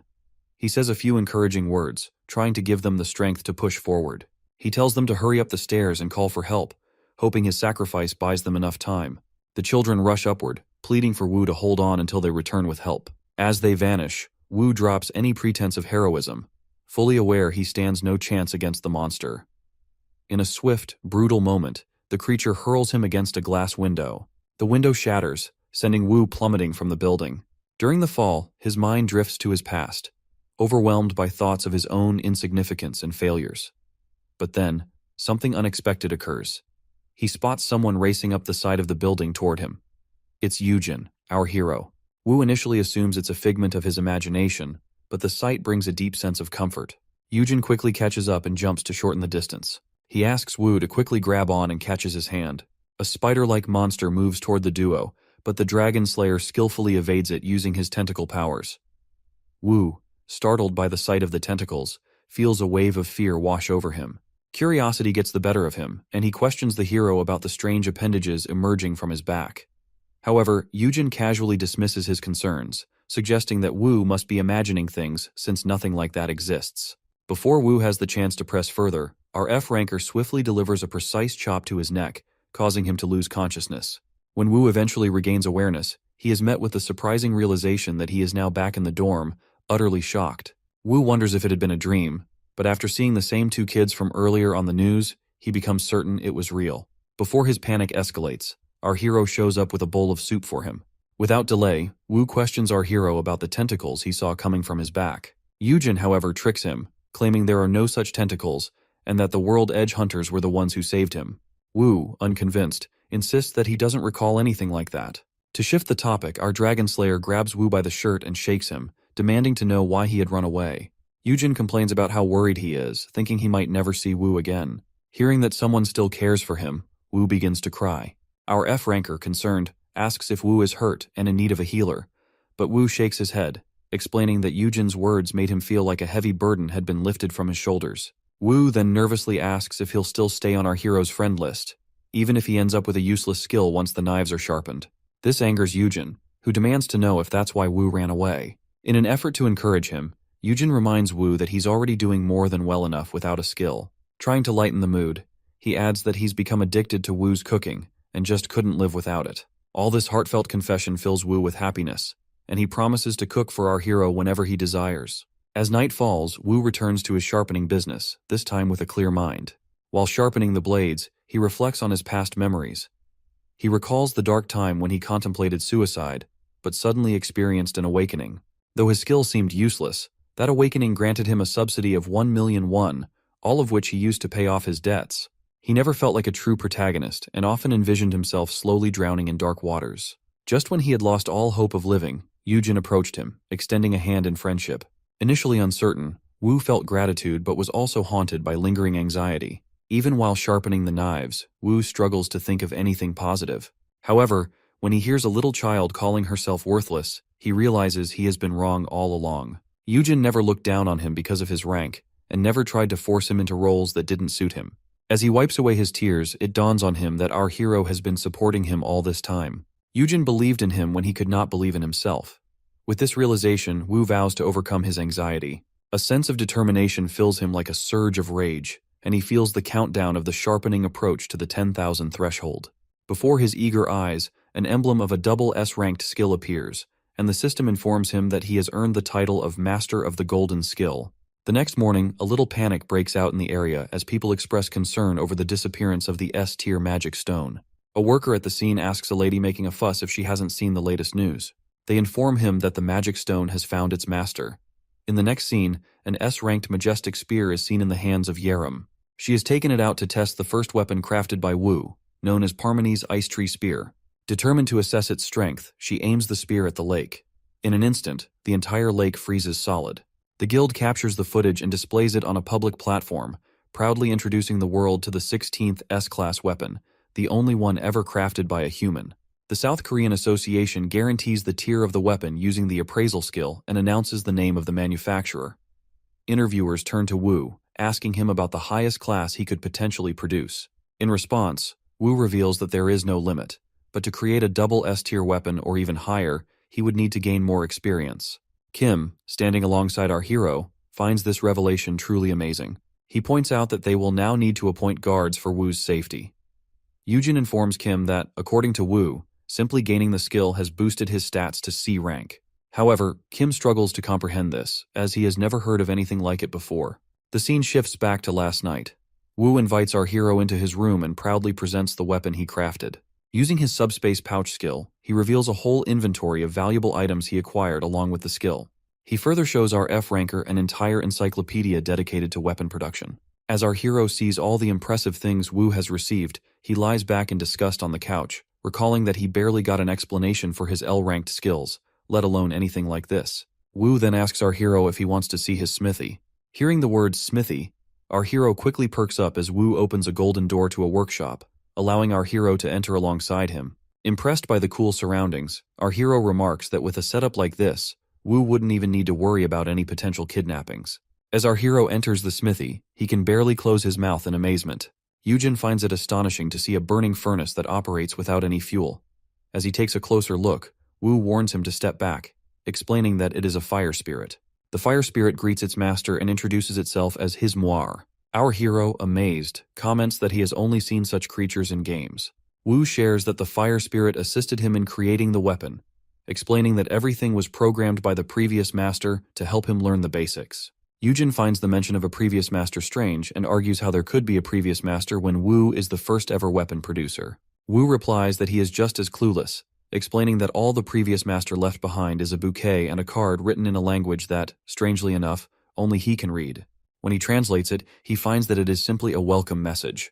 Yujin recalls that traces of civilizations are often found in the dungeons and wonders if this old master from the smithy lived in another isekai world. As our hero contemplates the reality behind the dungeons, Wu hands him the bouquet, insisting that it all belongs to him. Wu further pledges his loyalty, telling Yujin that he will let him decide everything.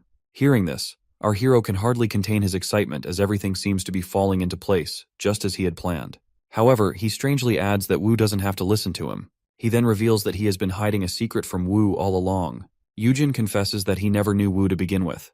Wu tries to say that he is already aware of this, but our hero continues to apologize, expressing his reluctance and asking Wu to do as he pleases. Although our hero initially thought of using Wu for his own benefit, his soft heart leads him to do the opposite. Wu thanks our hero but then hands over the bouquet of flowers to him.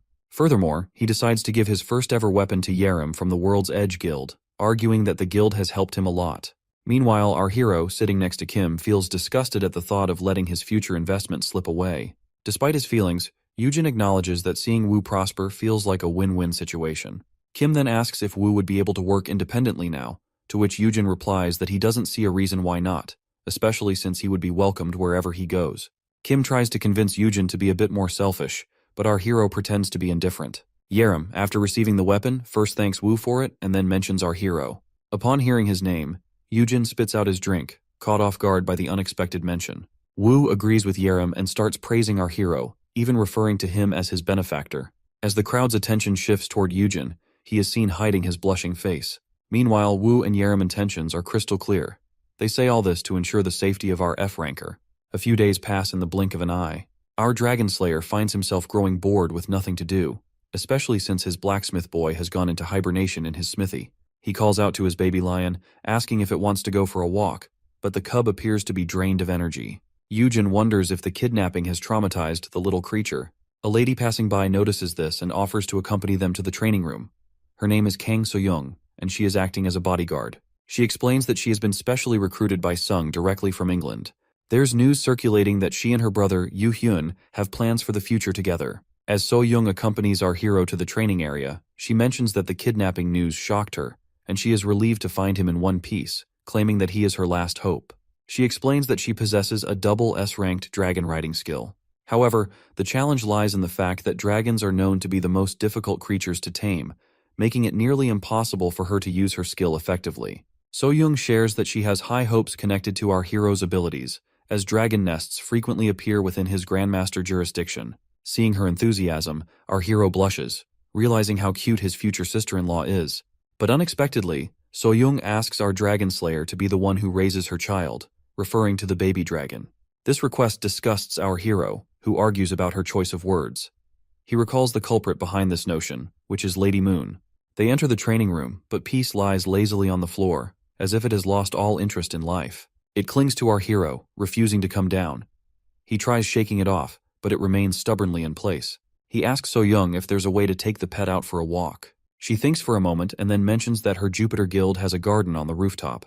Wasting no time, she makes arrangements with Sung for a car. Meanwhile, the Jupiter Guildmaster sits by a beautiful aquarium, preparing to greet his guests. As the scene shifts, our hero arrives at the rooftop garden and finds it truly beautiful. Lady So-young informs him that the area has been restricted, allowing him to use it freely. Our Dragon Slayer tries to reassure Peace, making the baby beast understand that the palace is safe for it. He even points out that the lady next to him, referring to Kang So-young, is also very nice. Somehow, the two manage to convince the baby monster that everything here is safe. Upon seeing the vibrant flowers, Peace becomes excited, and in the blink of an eye its energy returns, making it clear that all it needed was a change of pace. So-young turns to our hero and says that she can arrange this outing at any time, adding that it would be wonderful if Peace and her dragon could get along in the future. Yujin grows curious and asks So-young what kind of dragon she is waiting to hatch. She replies that it is a rank 3 flying dragon known as the Winged Black Needle Dragon. She describes it as a dragon full of stamina, with jet black needles enveloping its body. So-young finds those thorns really cute, and what she loves most is that the dragon's tail is filled with poison. As our hero enjoys his time with the lady, he reflects on the fact that ever since his return, he hasn't had a moment of leisure like this, and he feels genuinely pleased. Although Yujin feels a bit uncomfortable, he quickly dismisses the thought, convincing himself that it's not like the Grandmaster would come here. Just as he thinks this, his fear resistance and perception skills activate. Talk of the devil. It turns out the Grandmaster is already here for a visit. As he approaches our F-ranker, Song explains that he had no reason not to come since his most valuable guest is present. Seeing the world's strongest hunter in front of him, presenting him with treats, leaves our hero flabbergasted. Being poured tea by the world's strongest hunter is no joke. As the two men sit across the table, Sung hands over a piece of bone to Yujin for his piece. It appears to be a dragon wing bone, which is loved by high-ranking carnivorous monsters. Peace seems to adore it instantly. The Grandmaster then offers his condolences for the kidnapping incident, causing Yujin to blush. Sung states that considering Yujin is a guardian of an S-ranker, a beast tamer, and is protected by the world's only blacksmith, there is no one in the world who can compare to him. He tells our hero that all the guilds are willing to grant him whatever he asks for. With a playful smile, he teases Yujin to give it a try. Our hero grows nervous, thinking about the Grandmaster's formidable personality. He decides to play along, replying that since he is merely an F-ranker taking his own safety, the Grandmaster then reveals the reason for his visit. He explains that all the guilds have been discussing the possibility of allowing Yujin to raise a second high-ranking monster, which he would nurture for his own protection. Taken aback, Yujin reacts as if he knows nothing about this. In response, the Grandmaster remarks that his brother might be so overprotective that he doesn't share important information with him. At this point, our Dragon Slayer realizes that reversing time was the best choice he ever made. If he had wished for something else, like a taming skill, he would likely be living a secluded and boring life. As the Grandmaster sips his tea, he argues that our hero is already in favor with most of the guilds, and if he wanted, he could even raise a whole monster army. Yujin responds by saying that the laws might not allow him. To this, the guild leader replies that while that may be the case for now, considering how quickly the dungeons are expanding, such laws are bound to change over time. In 5 years at most, his very existence might become peerless, as everyone would be in need of a beast mount. As sweat trickles down Yujin's face, he wonders whether Sung is praising him or, conversely, testing his abilities. Meanwhile, Yuhyun and Yerim are engaged in conversation. Yerim mentions that when she used her white corpse skill, she discovered that an attempt had been made to put our hero to sleep with a sleeping powder, but somehow it didn't work on him. She argues that Yuhyun's brother doesn't even have any detox items, which likely indicates that he might be hiding something from them. As the scene shifts, the Grandmaster himself is driving our hero to his place. Yujin asks if it's okay for an S-ranker like him to be out and about like this, arguing that it wouldn't have any effect on their negotiations. Suddenly, Sung's hand moves toward our hero, making it seem as if he intends to strangle him, but instead he fastens his seatbelt, leaving Yujin shocked. The guild leader adds that he can think of this as compensation for not being able to help him during the kidnapping incident. He holds the MKC guilty for what happened, but is also pleased because it led to a visit from our hero. Sung even proposes the idea of cutting ties with the guild, which triggers our hero's memories. He recalls that the MKC was the first guild among the larger ones to fall. Contemplating the future makes Yujin suspicious of the guildmaster, especially since he lacks information about his origins, and notices that Sung's skin pigment is a bit different from others. He then wonders if he could use his sprout skill on the guy, and decides to sneak a peek at his status menu. Pretending to read a billboard across the window, he attempts to look at the status menu when, suddenly, the Grandmaster grabs him by the neck. His fear resistance quickly kicks in as he feels immense pressure from the Grandmaster's grip. It seems as if the guy already knows what Yujin was planning, but the question remains, how? After all, he hasn't even used his skill yet. Yujin asks Sung if he wishes to kill him by following in the footsteps of the MKC. Just like that, the atmosphere grows tense as the Grandmaster releases our hero, muttering some very suspicious words about how neither of them has done anything. As they arrive at Yujin's building, Kim and the director are already standing tall and imposing. Just as the Grandmaster opens the door, our hero rushes out as if he's about to burst, quickly taking his place beside his papa. Oops, his bodyguard. The director asks the S-ranker what his purpose is for coming here, arguing that it puts them at a disadvantage when such a guest arrives without warning. However, Sung replies that he had already informed him that an A-ranker or above would be escorting the Golden Hen. Director Seok raises more concerns, questioning whether the Grandmaster has forgotten how much fuss is created when an S-ranker visits another guild. The Grandmaster remains calm, asking if he deserves to be treated so poorly. He explains that he has come to ensure the safety of their beast tamer. Stepping forward, he presents our hero with a bouquet of flowers along with B-ranked earrings imbued with a barrier skill, items worth at least 1,000,000,000. He explains that he noticed the earrings were missing from our hero after the incident, so he decided to gift him a fresh pair. After presenting the gifts, he takes his leave, hoping to establish a closer connection with our hero. As the scene shifts, our hero tests his new earrings. He asks Peace to use his rocket blast skill, but the poor animal gets blocked off easily. Noticing how awful his pet smells, as if it hasn't had a bath in ages, he decides it's time for a wash. Taking his baby for a bath, he feels happy that his guard lady Soyoung's plan worked out. However, remembering the commotion director Seok made upon seeing the Grandmaster, he decides to refrain from revisiting that place for the time being. He then recalls that he has 2 influence 50 such S-rankers and wishes he could grab their systems by the collar to complain. Finding his master deep in thought, Peace tries to escape the bath but gets caught by Yujin. Our protagonist scolds his pet, but when he carefully looks at what he's holding, he realizes it's not his pet, but a dummy. Just as he wonders if Peace has learned a substitution skill, Yun shows up, claiming that he is the one who brought it. Yujin asks if he's back from Japan and if the doll he brought was from there as well. Yun displays all the fancy items he bought during his visit, including a hairband and a bag. He hands the hairband to our hero, insisting he wear it, arguing that it could become a public trend if he wears it out. Yujin then comes to the point, asking if all Yun did there was play around, or if he actually got any work done. Yun quickly hands over a tablet, claiming he has completed the tasks. Seeing the tablet, our F-ranker feels impressed, but when he finds the information about the dungeons empty, he questions it. Yun replies that for some reason he cannot enter a dungeon. Whenever he tries, he gets bounced back. Our hero makes a serious face, suggesting that it might be possible since he himself possesses power from the dungeons. He suddenly thinks that if Yun and the dungeon are similar to one another, he might be able to contact the system using him. He hugs the guy, insisting that he try teleporting while still held close. Yoon objects to the idea, but Yoojin argues that he won't let go until he agrees. With no other way to escape our hero's grip, Yoon teleports him to the top of a building. As he continues his teleportation, our F-ranker finds the sensation quite similar to passing through a dungeon gate. Just as Yoojin had expected, the system window begins changing as it did while he was in the dungeon. He thinks that he could have a proper conversation with the system if he continues borrowing Yoon's powers like this. He encourages the guy to keep it up, but the poor soul is already sweating. Yoon mentions that the feeling of being hugged somehow urges him to wrestle. Unable to control himself, he slams our hero onto the floor, but then immediately grows worried, reflecting on his actions. Yoon's barrier skill saves his gut.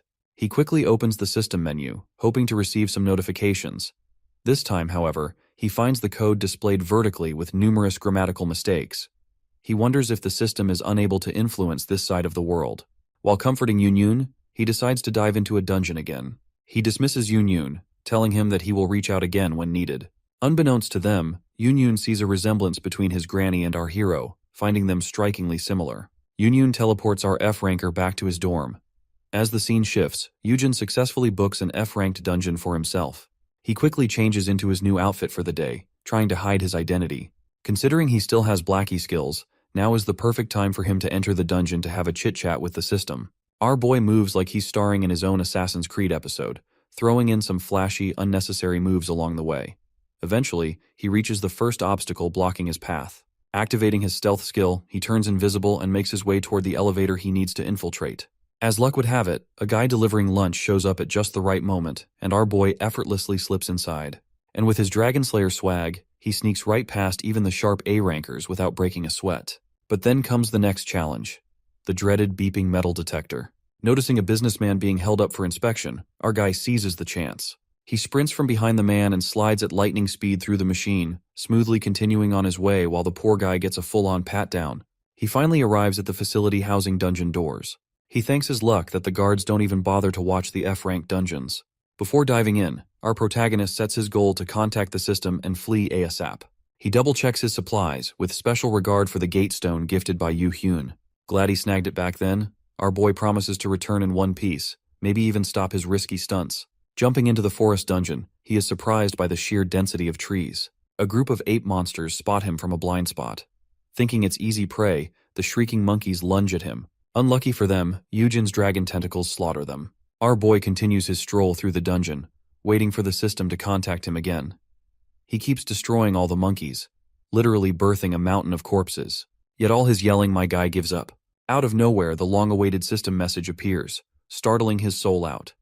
Spelling cryptically with math characters, the system says apologies that it's not its fault. Confused, he reads the next message to pop up, which shows a description of the wish stone. Scratching his head, our curious F-ranker finds the stone's limits start to blur before the text magically vanishes, replaced by a weak apology. Still clueless, my guy asks why they would apologize. Then it clicks. He realizes the big lie about no resurrection. The plot hole of the century is finally addressed. How the hell is a time-rewinding stone not able to revive one damn human? When asked to explain, the system replies that its lips are tied. Fired up, our hero vows to defeat whatever monster it takes to get the truth. But instead of the fight he expects, the system bombards him with notifications. The system team bombards him with messages and implore him not to be mad since they'll explain everything soon. The wall of text promises to explain everything soon, but warns there's serious danger if they get caught talking to him. They request a single week for preparation, but Yoon's stat boost will be long gone by then. He wonders how could enter the dungeon again as a weak F-ranker. Even worse, what powerful entity is out there that even scares the system? Just as he's lost in thought, the space before him cracks open. A blinding surge of energy floods his vision. Before the messages disappear, he catches one last glimpse. Bracing himself, he figures all the messages will correspond to an equally terrifying monster headed his way. A giant beam of light descends before our F-ranker, foreboding for what's to come. However, the settling dust reveals a tiny white ball of fur. Reminded of Mochi, he cringes, watching the little fur ball tumble around like a confused snack. Despite the adorable sight, he hides in the bushes out of caution.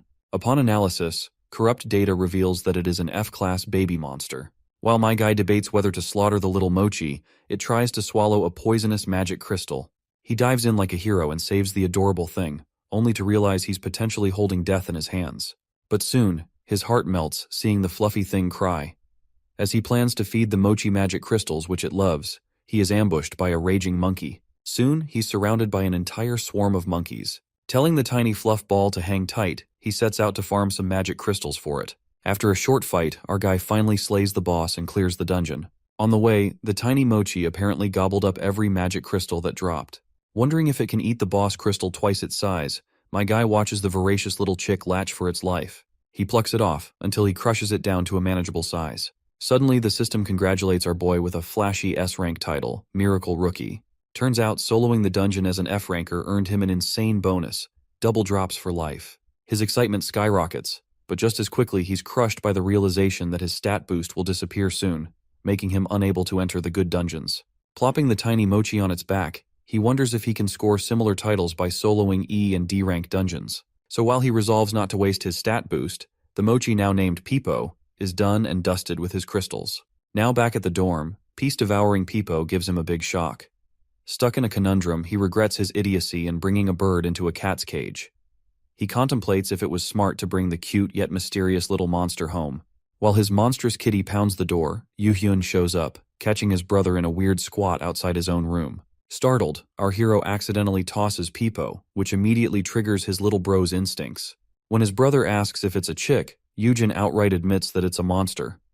Yoo-hyun's jaw drops. He shakes his older brother down for answers, but our genius F-ranker fumbles for an excuse, saying he took the creature in because it was abandoned. Eventually, Yoo-hyun gives up and says they need to talk, but Yoojin seizes the moment to ask for help, calming Peace down. The brothers approach the furious baby lion, trying to convince it not to eat Peepo.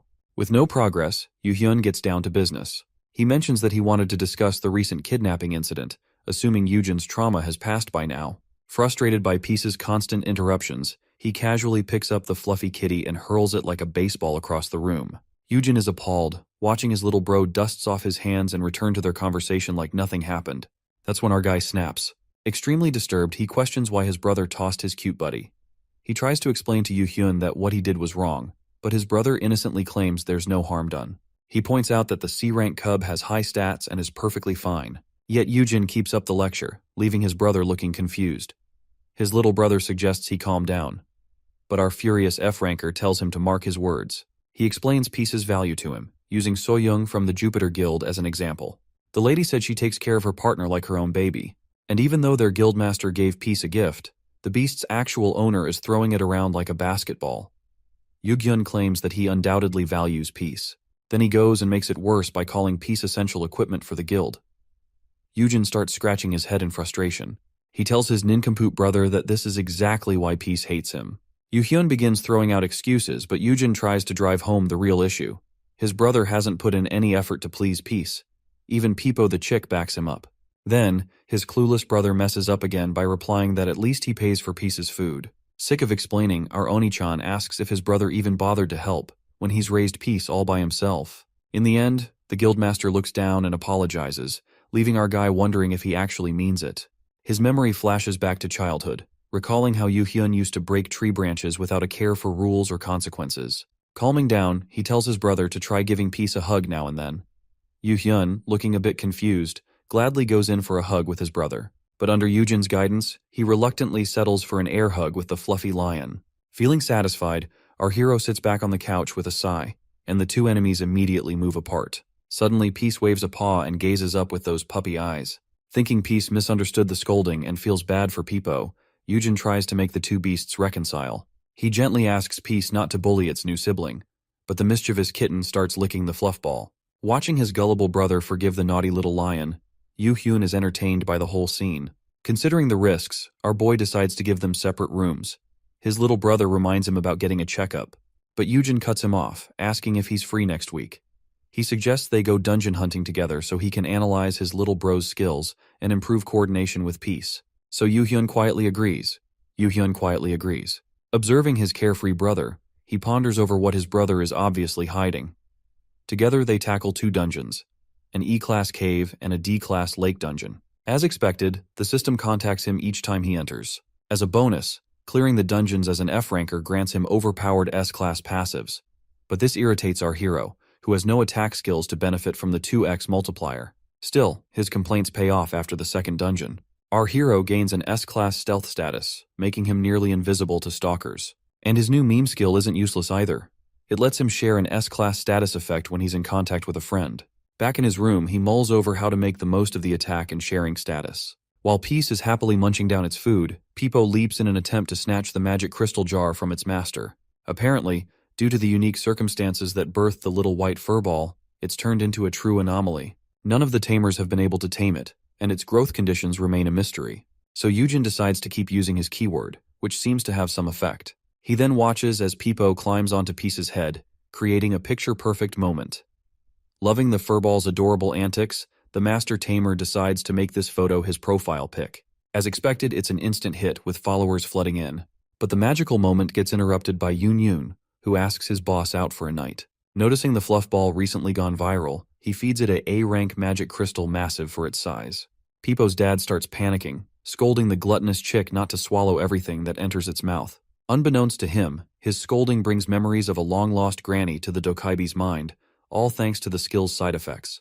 Time goes on, and a project to build the monster training facility is established. Right next to the guild building, large amounts of cash are burnt to make it as fast as possible. As he's sorting his clothes, our protagonist starts thinking about all the work he will have, helping Dr. White and Wu succeed in their careers, raising new monsters for big guilds and recruiting more S-rankers. Yujin has a midlife crisis, recalling his original end goal to chill and relax. After sulking a bit, he makes talking with the system first priority. It's quite important, considering how they changed the description of the wish stone purely on a whim. Even though it ended on a good note for him, the "not my fault" message is particularly bothersome. He wonders if it hints at some glitch in his rewind, especially since the system started talking to him out of nowhere in this new timeline. All these thoughts stir up some frustration, and he resolves to get solid answers during his next dungeon dive. However, in that very dungeon dive, our hero faces his biggest regret. Pointing a sword at him is none other than his own brother, with whom he should have had a heart-to-heart long ago. His memory flashes back to the Wu's epic food at the dining table. Wanting to help, our boy tries frying eggs, but Wu insists on handling the cooking himself. He gathers his family, aiming to enjoy a lavish meal together and spend some quality time.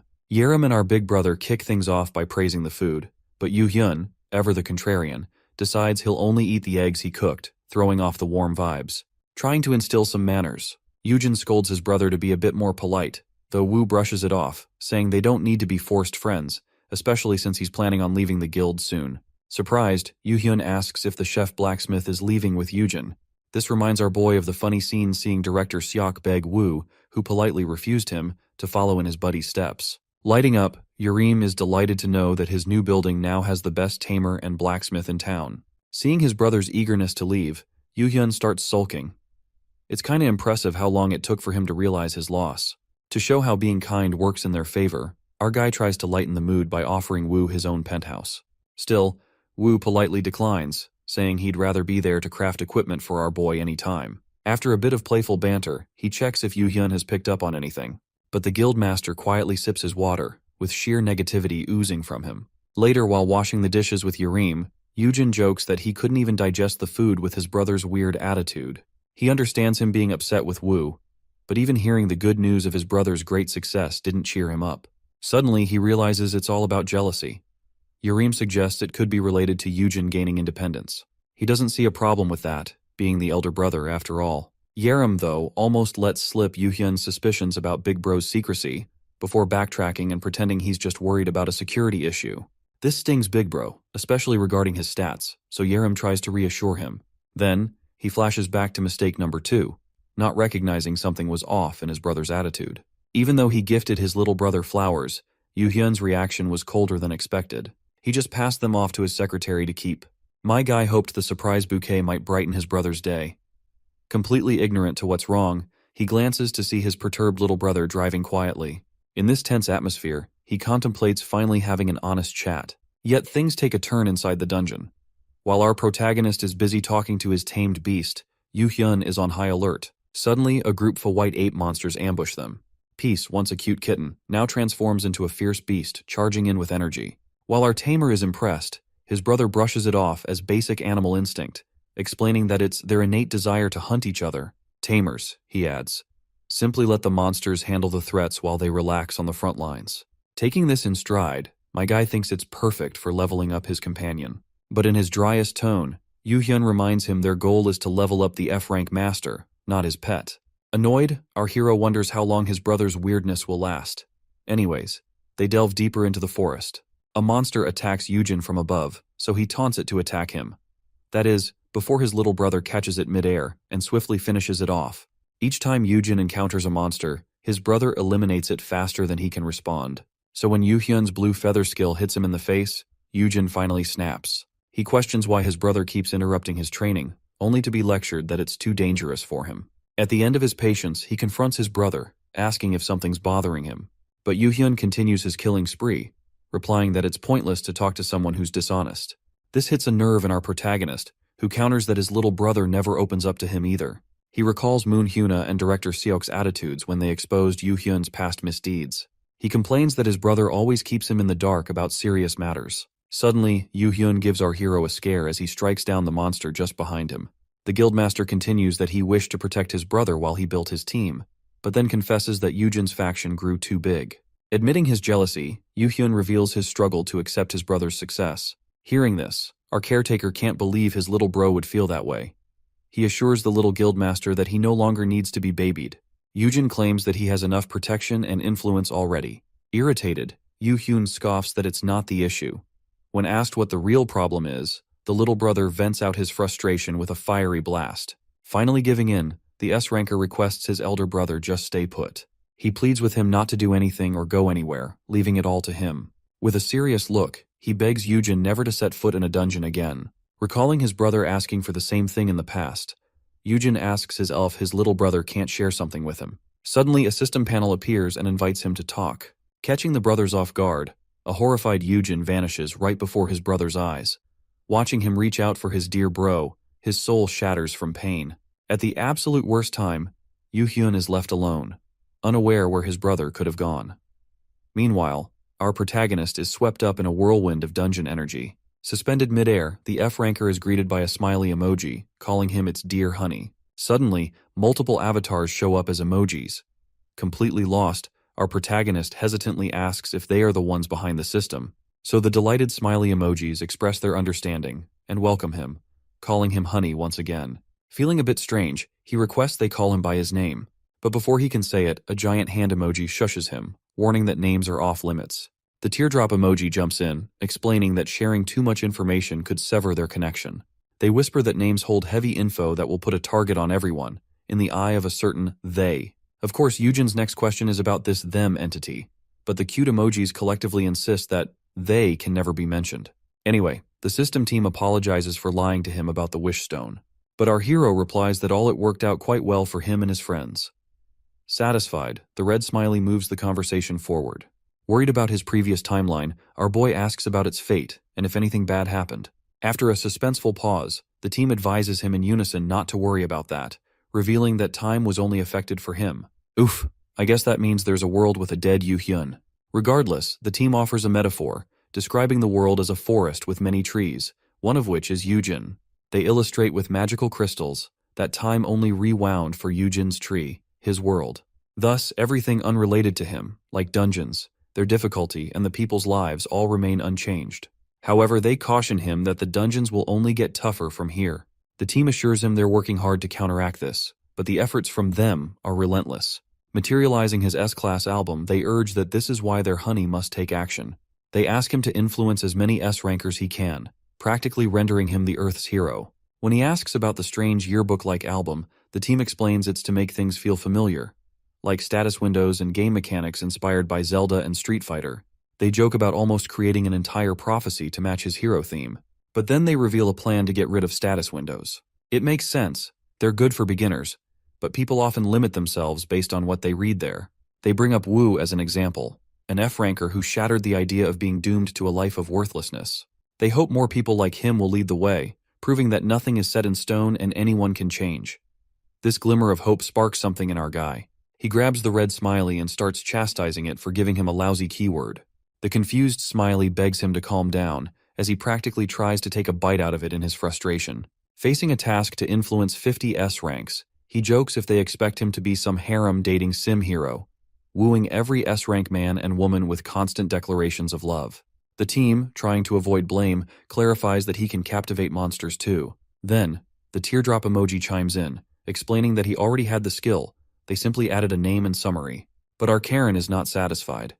He complains, wondering why he didn't get a cool guide, domain, and the whole package like his buddy Wu. The green emoji also swoops in, explaining that the skill already had information stored from another world, gaslighting him a bit. It hints at whether he knows about other worlds yet. They reveal that the forge came from its previous owner. Since it's rare for as much as a whole domain to be transferred between worlds, they reveal that the last owner made a sacrifice for the skill's next one. They stress again that they only add descriptions based on the info they have, and have zero control over what skills actually do. The red smiley speaks up again, excitedly celebrating the fact that his perfect caregiver skill is one of a kind. With barely any details on what it actually does, they admit they had to make things up as they went. The green one also adds that the caregiver title is a huge honor, reserved only for those acknowledged by a natural S rank. To clarify, he elaborates that most S rankers initially awaken at a lower class, and only reach their rank through intense training. However, 1 in a million starts at S rank, like Eugen's brother. These individuals are truly exceptional, but they often struggle to fit in with ordinary folks. In fact, even their parents might have trouble raising them. While the red smiley emphasizes the rarity of his title, our guy scoffs, pointing out that he never found Yuhyun difficult.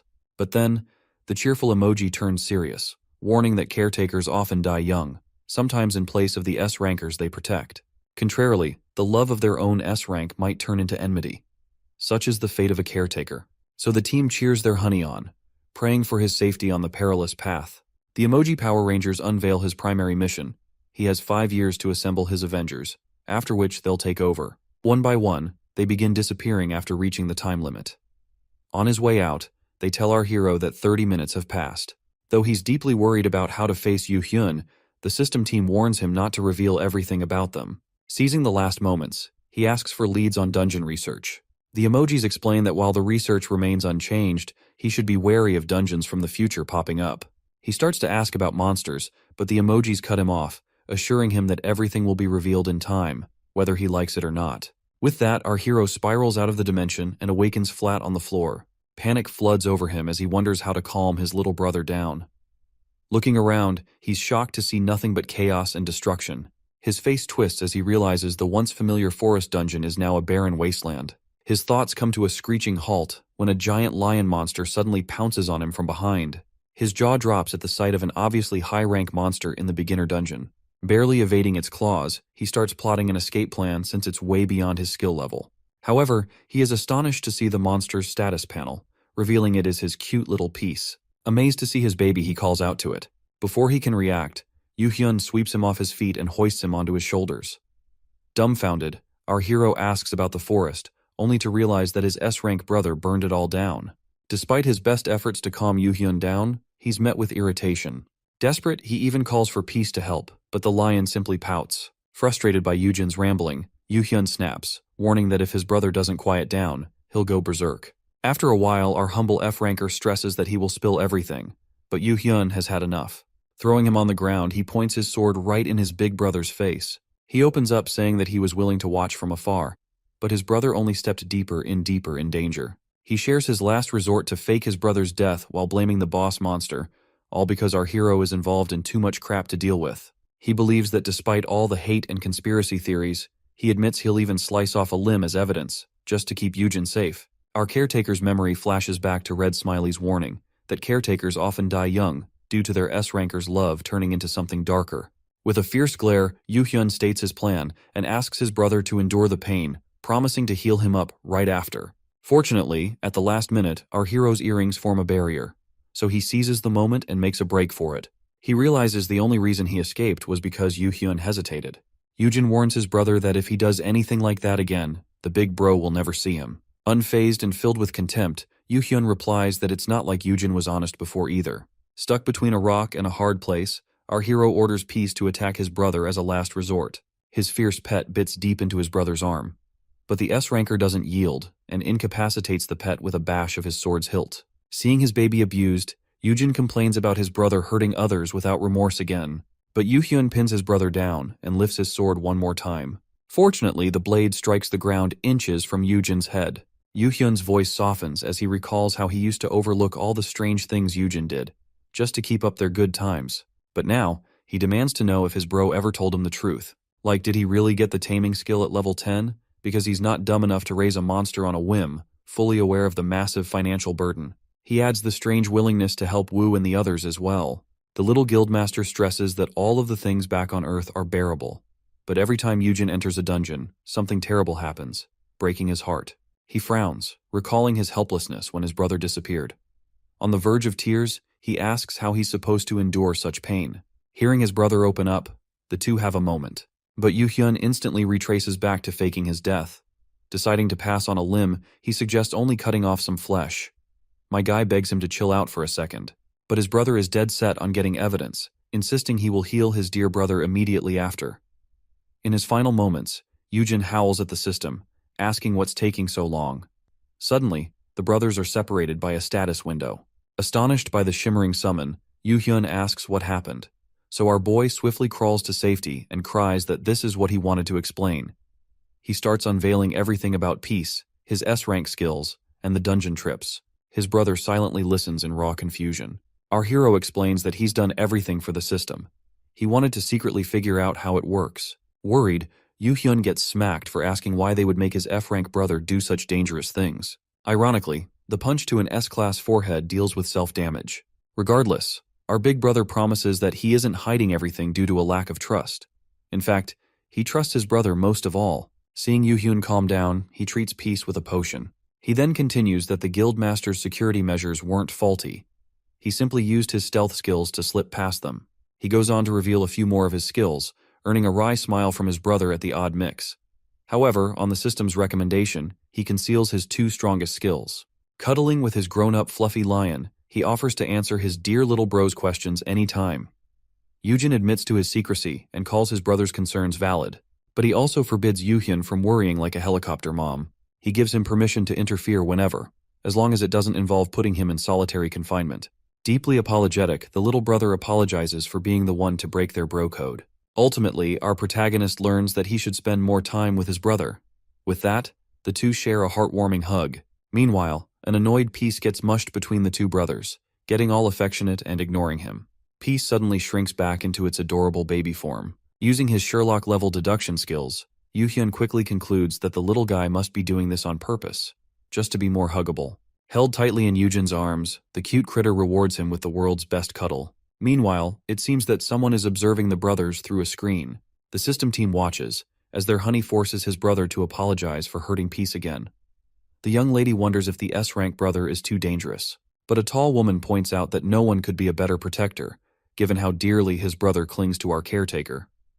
Then, someone lounging on a throne chimes in, mentioning Wu's impressive potential. The tall woman sighs, noting they might not have time to let Wu fully develop and show his true worth. A weirdo wearing wolfskin suggests they should transport him to the next world, assuming this one goes down. Out of sympathy, the young woman asks why they can't transfer Yujin too. But the tall lady is realistic. She replies that Yujin would never forgive them for forcing him to leave his loved ones behind. So, the system team crosses their fingers, hoping that their sacrifices will pay off.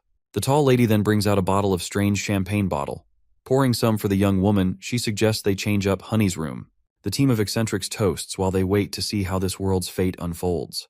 Likewise, everything on Earth is back to normal. The two brothers are getting along swimmingly, and our hero is glad to know that his pet's training yielded phenomenal growth. Even better, Yunyun's data has led to a breakthrough for our lovely Dr. White. She can't help but praise Yujin, noting that even the association couldn't collect this much data in such a short time. Yujin, ever the humble one, accepts her thanks. However, the doctor points out how hard it was for her to get data alone since she refused to let it be commercialized by any research team. Hearing her problems, my guy proposes he can simply get her very own lab in his taming facility. Hyun's eyes light up with excitement as he lists the perks. Confused, she inquires why he would do so much for her. So he answers that it is quite obvious to make her his the scientist who'll achieve world peace, of course. Thrilled, Dr. White asks if she can also bring her friends along. He's stunned when she shows him a photo of absolute legends. Before him is the picture of future dungeon masters, who will crack the theory of dungeon formation. After a pause, he gives her a resounding yes. The deal is sealed, but Yujin still frets over the cost of setting up a lab. With the system's warning that dungeons will become more frequent, he's hoping Dr. White can wrap up her research as soon as possible. In the meantime, He uses his knowledge to cheat in the stock market. With a sly grin, he invests all his cash into the company behind the first ever baldness cure. Then, it's back to his main mission, to tame as many S-rankers as he can. Yerim meets him at a construction site, returning from a girls' outing with Lady Moon and So Young. The guildmaster brags that she gave some lit tips to her junior, which the Ice Queen excitedly shows off. It appears they are waiting for a shipment, containing 3 baby monsters for our F-rank tamer to train. Hearing that they're about to be unloaded, Hyuna huddles our hero to the side. She asks if all is well, so he nods while living through memories of Yoo-hyun's yandere phase, still sending a shiver down his spine. Switching gears, she hugs him tightly, trying to charm him into letting her borrow one of the beasts. She hints that she'll give it free experience in battle and nudges him to lend it to her from time to time. Simply seeing it as a deal with a customer, our boy agrees, only for the other lady to take her turn playing with him. With innocent puppy eyes, she asks if he'll still make time for her babies, while violently gripping his hand. Watching from afar, our Ice Queen enjoys the sight of her S-rank friends bullying her frail F-rank caretaker. Meanwhile, our hero contemplates how he will manage 50 S-rank humans, let alone monsters. Then his little brother comes to his rescue. Yoo-hyun offers him a pendant with a translation feature for dealing with foreign interests in his taming business. To win the world's Best Brother award, Yoo-hyun promises unconditional support. He also assures him never to jail him, since Yoojin is the most precious person in his world. The ladies burn in their jealousy while he enjoys the results of his talk no jutsu. Their touching moment ends when a worker announces that the unloading is complete. As the container opens, our hero resolves to do his best to save this world, for the sake of his dear brother. An old man hands our young master ownership tokens for his new pets. He makes small talk while his men take out the cages. He grumbles about the tough journey they endured, but suddenly a commotion erupts as one of the monsters breaks free. With a blinding gust, a wild griffin takes to the sky. Yoojin stares in awe, witnessing the mythical creature brought to life by the dungeon. Watching it soar, Hyuna sighs, wishing for a ride on the majestic beast. The griffin soon locks eyes on the person holding its token, but Yoojin is too caught up to react. It charges straight at him, yet Yoo-hyun moves him aside just in time, using enough force to leave him a bit worse for wear. The derpy bird chills on the floor before him, watching its owner knocked out cold. However, it is irritating to see something carried by the workers. It dives right on them, barely halted by Hyuna's wind skill. To her surprise, it easily glides out of her attack. Entering gamer mode, Yerim realizes it is resistant to wind and takes over. She devises a genius plan to grab it with her hands, Tarzan style. But a slap from its wings brings her back to reality. Annoyed, she asks if she can just freeze it. Realizing that would likely kill it, So Young throws over a tough dungeon cloth. So, as the sunset arrives, the wild griffin is wrapped up like a newborn. After all that running, the 3 ladies slump, looking like worn-out grandmas. So Young jokes that hunting would be way easier, wondering aloud if such a fierce monster is even tameable. As they survey the destruction caused by its tantrum, it seems impossible to curb the griffin's innate hunting instincts. Out of concern, our hero's brother suggests they slaughter it. Yet Yoojin is quick to get up and refute the proposal. He laughs to assure them that the cute little guy simply doesn't know how to hold back against a frail master like him. As proof, he requests that So Young release the monster and tells his brother not to interfere. He promises with a confident grin to teach it some manners. Calling it a good boy, our master tamer invites the baby griffin. With the cutest tiny roar, it latches onto his arm, splattering some blood. Suddenly, his face twists in pain, and he dramatically flails away, crying about the bleeding. This makes the little guy guilty of its crime. Fully determined, our F-ranker invites it again after healing his injury. And so, the 3 ladies watch the cycle of pain and suffering continue in horror. With pride, he instructs the griffin to grasp how pathetically weak he is, leading to the others' awkward stares. At last, it finally perches on his spaghetti forearm, so Yoojin showers it with compliments. Even those who wanted it gone earlier find themselves charmed by its cuteness. Yerim asks what they should do if it goes wild again. So he replies that they just need to cover its eyes, since the things that excited it are the other 2 caged beasts, the shadow unicorns. The other girls immediately flock to the shiny new Pokémon, and he reveals that griffins love to eat horse monsters. Hyuna sees her chance and strikes a deal, offering her guild's horse meat reserves a chance to ride the griffin. The girls express their amazement at our F-rank taming master, who seamlessly makes high-ranking monsters submit to him. With a single sentence, he instantly tames the sulking unicorns.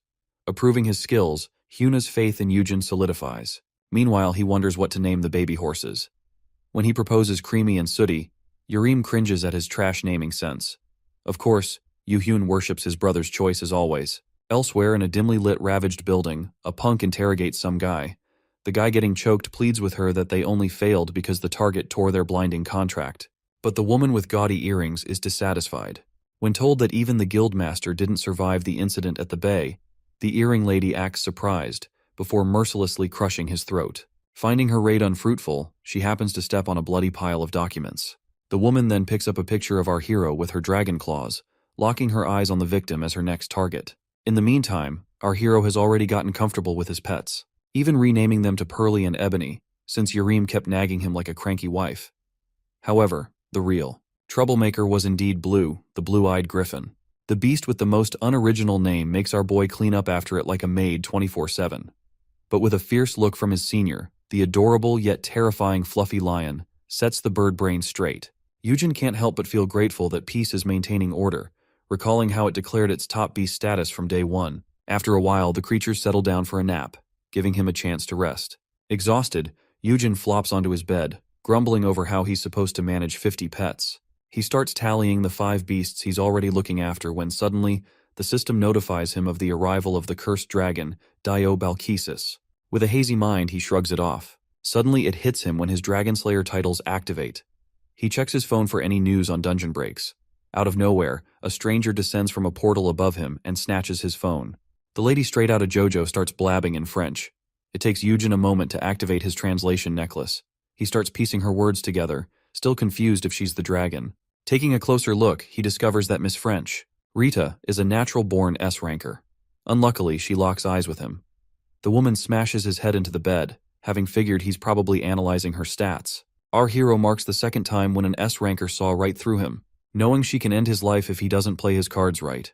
To lighten the mood, he jokes that she should have come in visiting hours and drops her name. Entertained, she decides to release him, since he's got all the guilds and his infamous brother backing him up.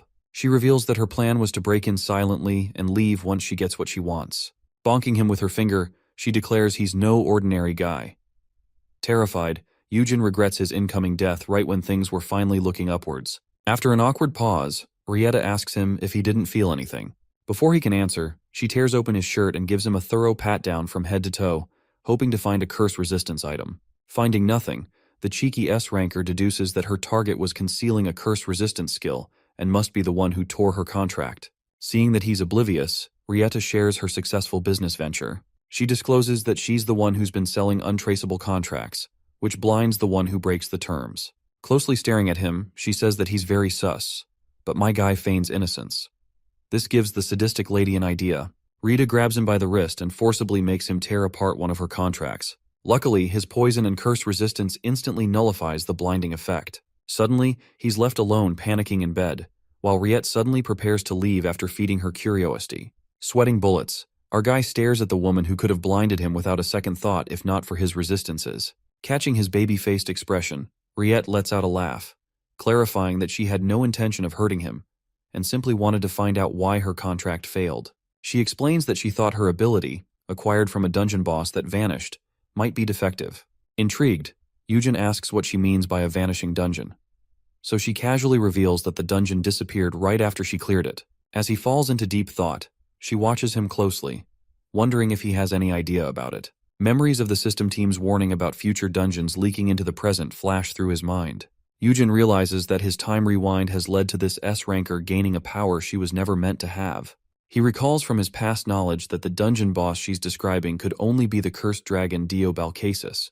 When he voices his suspicion, Rietta's eyes sparkle with recognition, and she confirms it, proudly revealing that she and her twin brother received an SSS rank title for slaying the dragon and inherited its powers. The pieces start falling into place in Eugen's mind.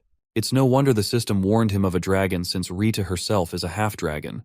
He's awed, realizing that the time rewind has created 2 unique irregulars with immense strength. But the half-dragon lady gives him a scare. Unable to believe how much he knows, she asks if he's also a half-dragon. Despite his reluctance, she recognizes the scent of something capable of destroying the twin dragon she beat. Our Dragon Slayer recalls that he did technically beat the big daddy of cursed dragons, Rauktars, which gave him his OP skills. Before he can say anything, our boy is pinned down by her. After unnecessarily sharing that she's no longer turned on by humans, she can't help but admit that meeting him has stirred up some excitement. Our Dragon Slayer stammers and tries playing innocent, But seeing that she has no intention of stopping, as a last resort, he shouts that she shouldn't wear shoes on the bed. This really turns her off, so she pouts that he's a meanie. Regardless, our Sigma tells her to leave if her business is complete. But she remembers one last thing before she leaves. Our hero goes into depression, hearing yet another woman learn from Hyuna and ask him to raise her child. Acting all girly, she requests that he raise a monster she wants. Still, tired from the guild monsters, he refuses, before she holds a knife to his neck. Copying her attitude, Yujin smiles at her way to get a favor, but recognizes that it's a good offer. Considering she's an amazingly rare S rank, even though she's dangerous, it's worthwhile for him to have a good babysitting relationship with her. He takes the opportunity to curry favor with her on certain conditions. The next day arrives with our trusty Sunghan visiting him. However, he is shocked to find our grandpa lying on the floor of his messy room. The big guy rushes over and asks what happened. Our hero complains that too much happened.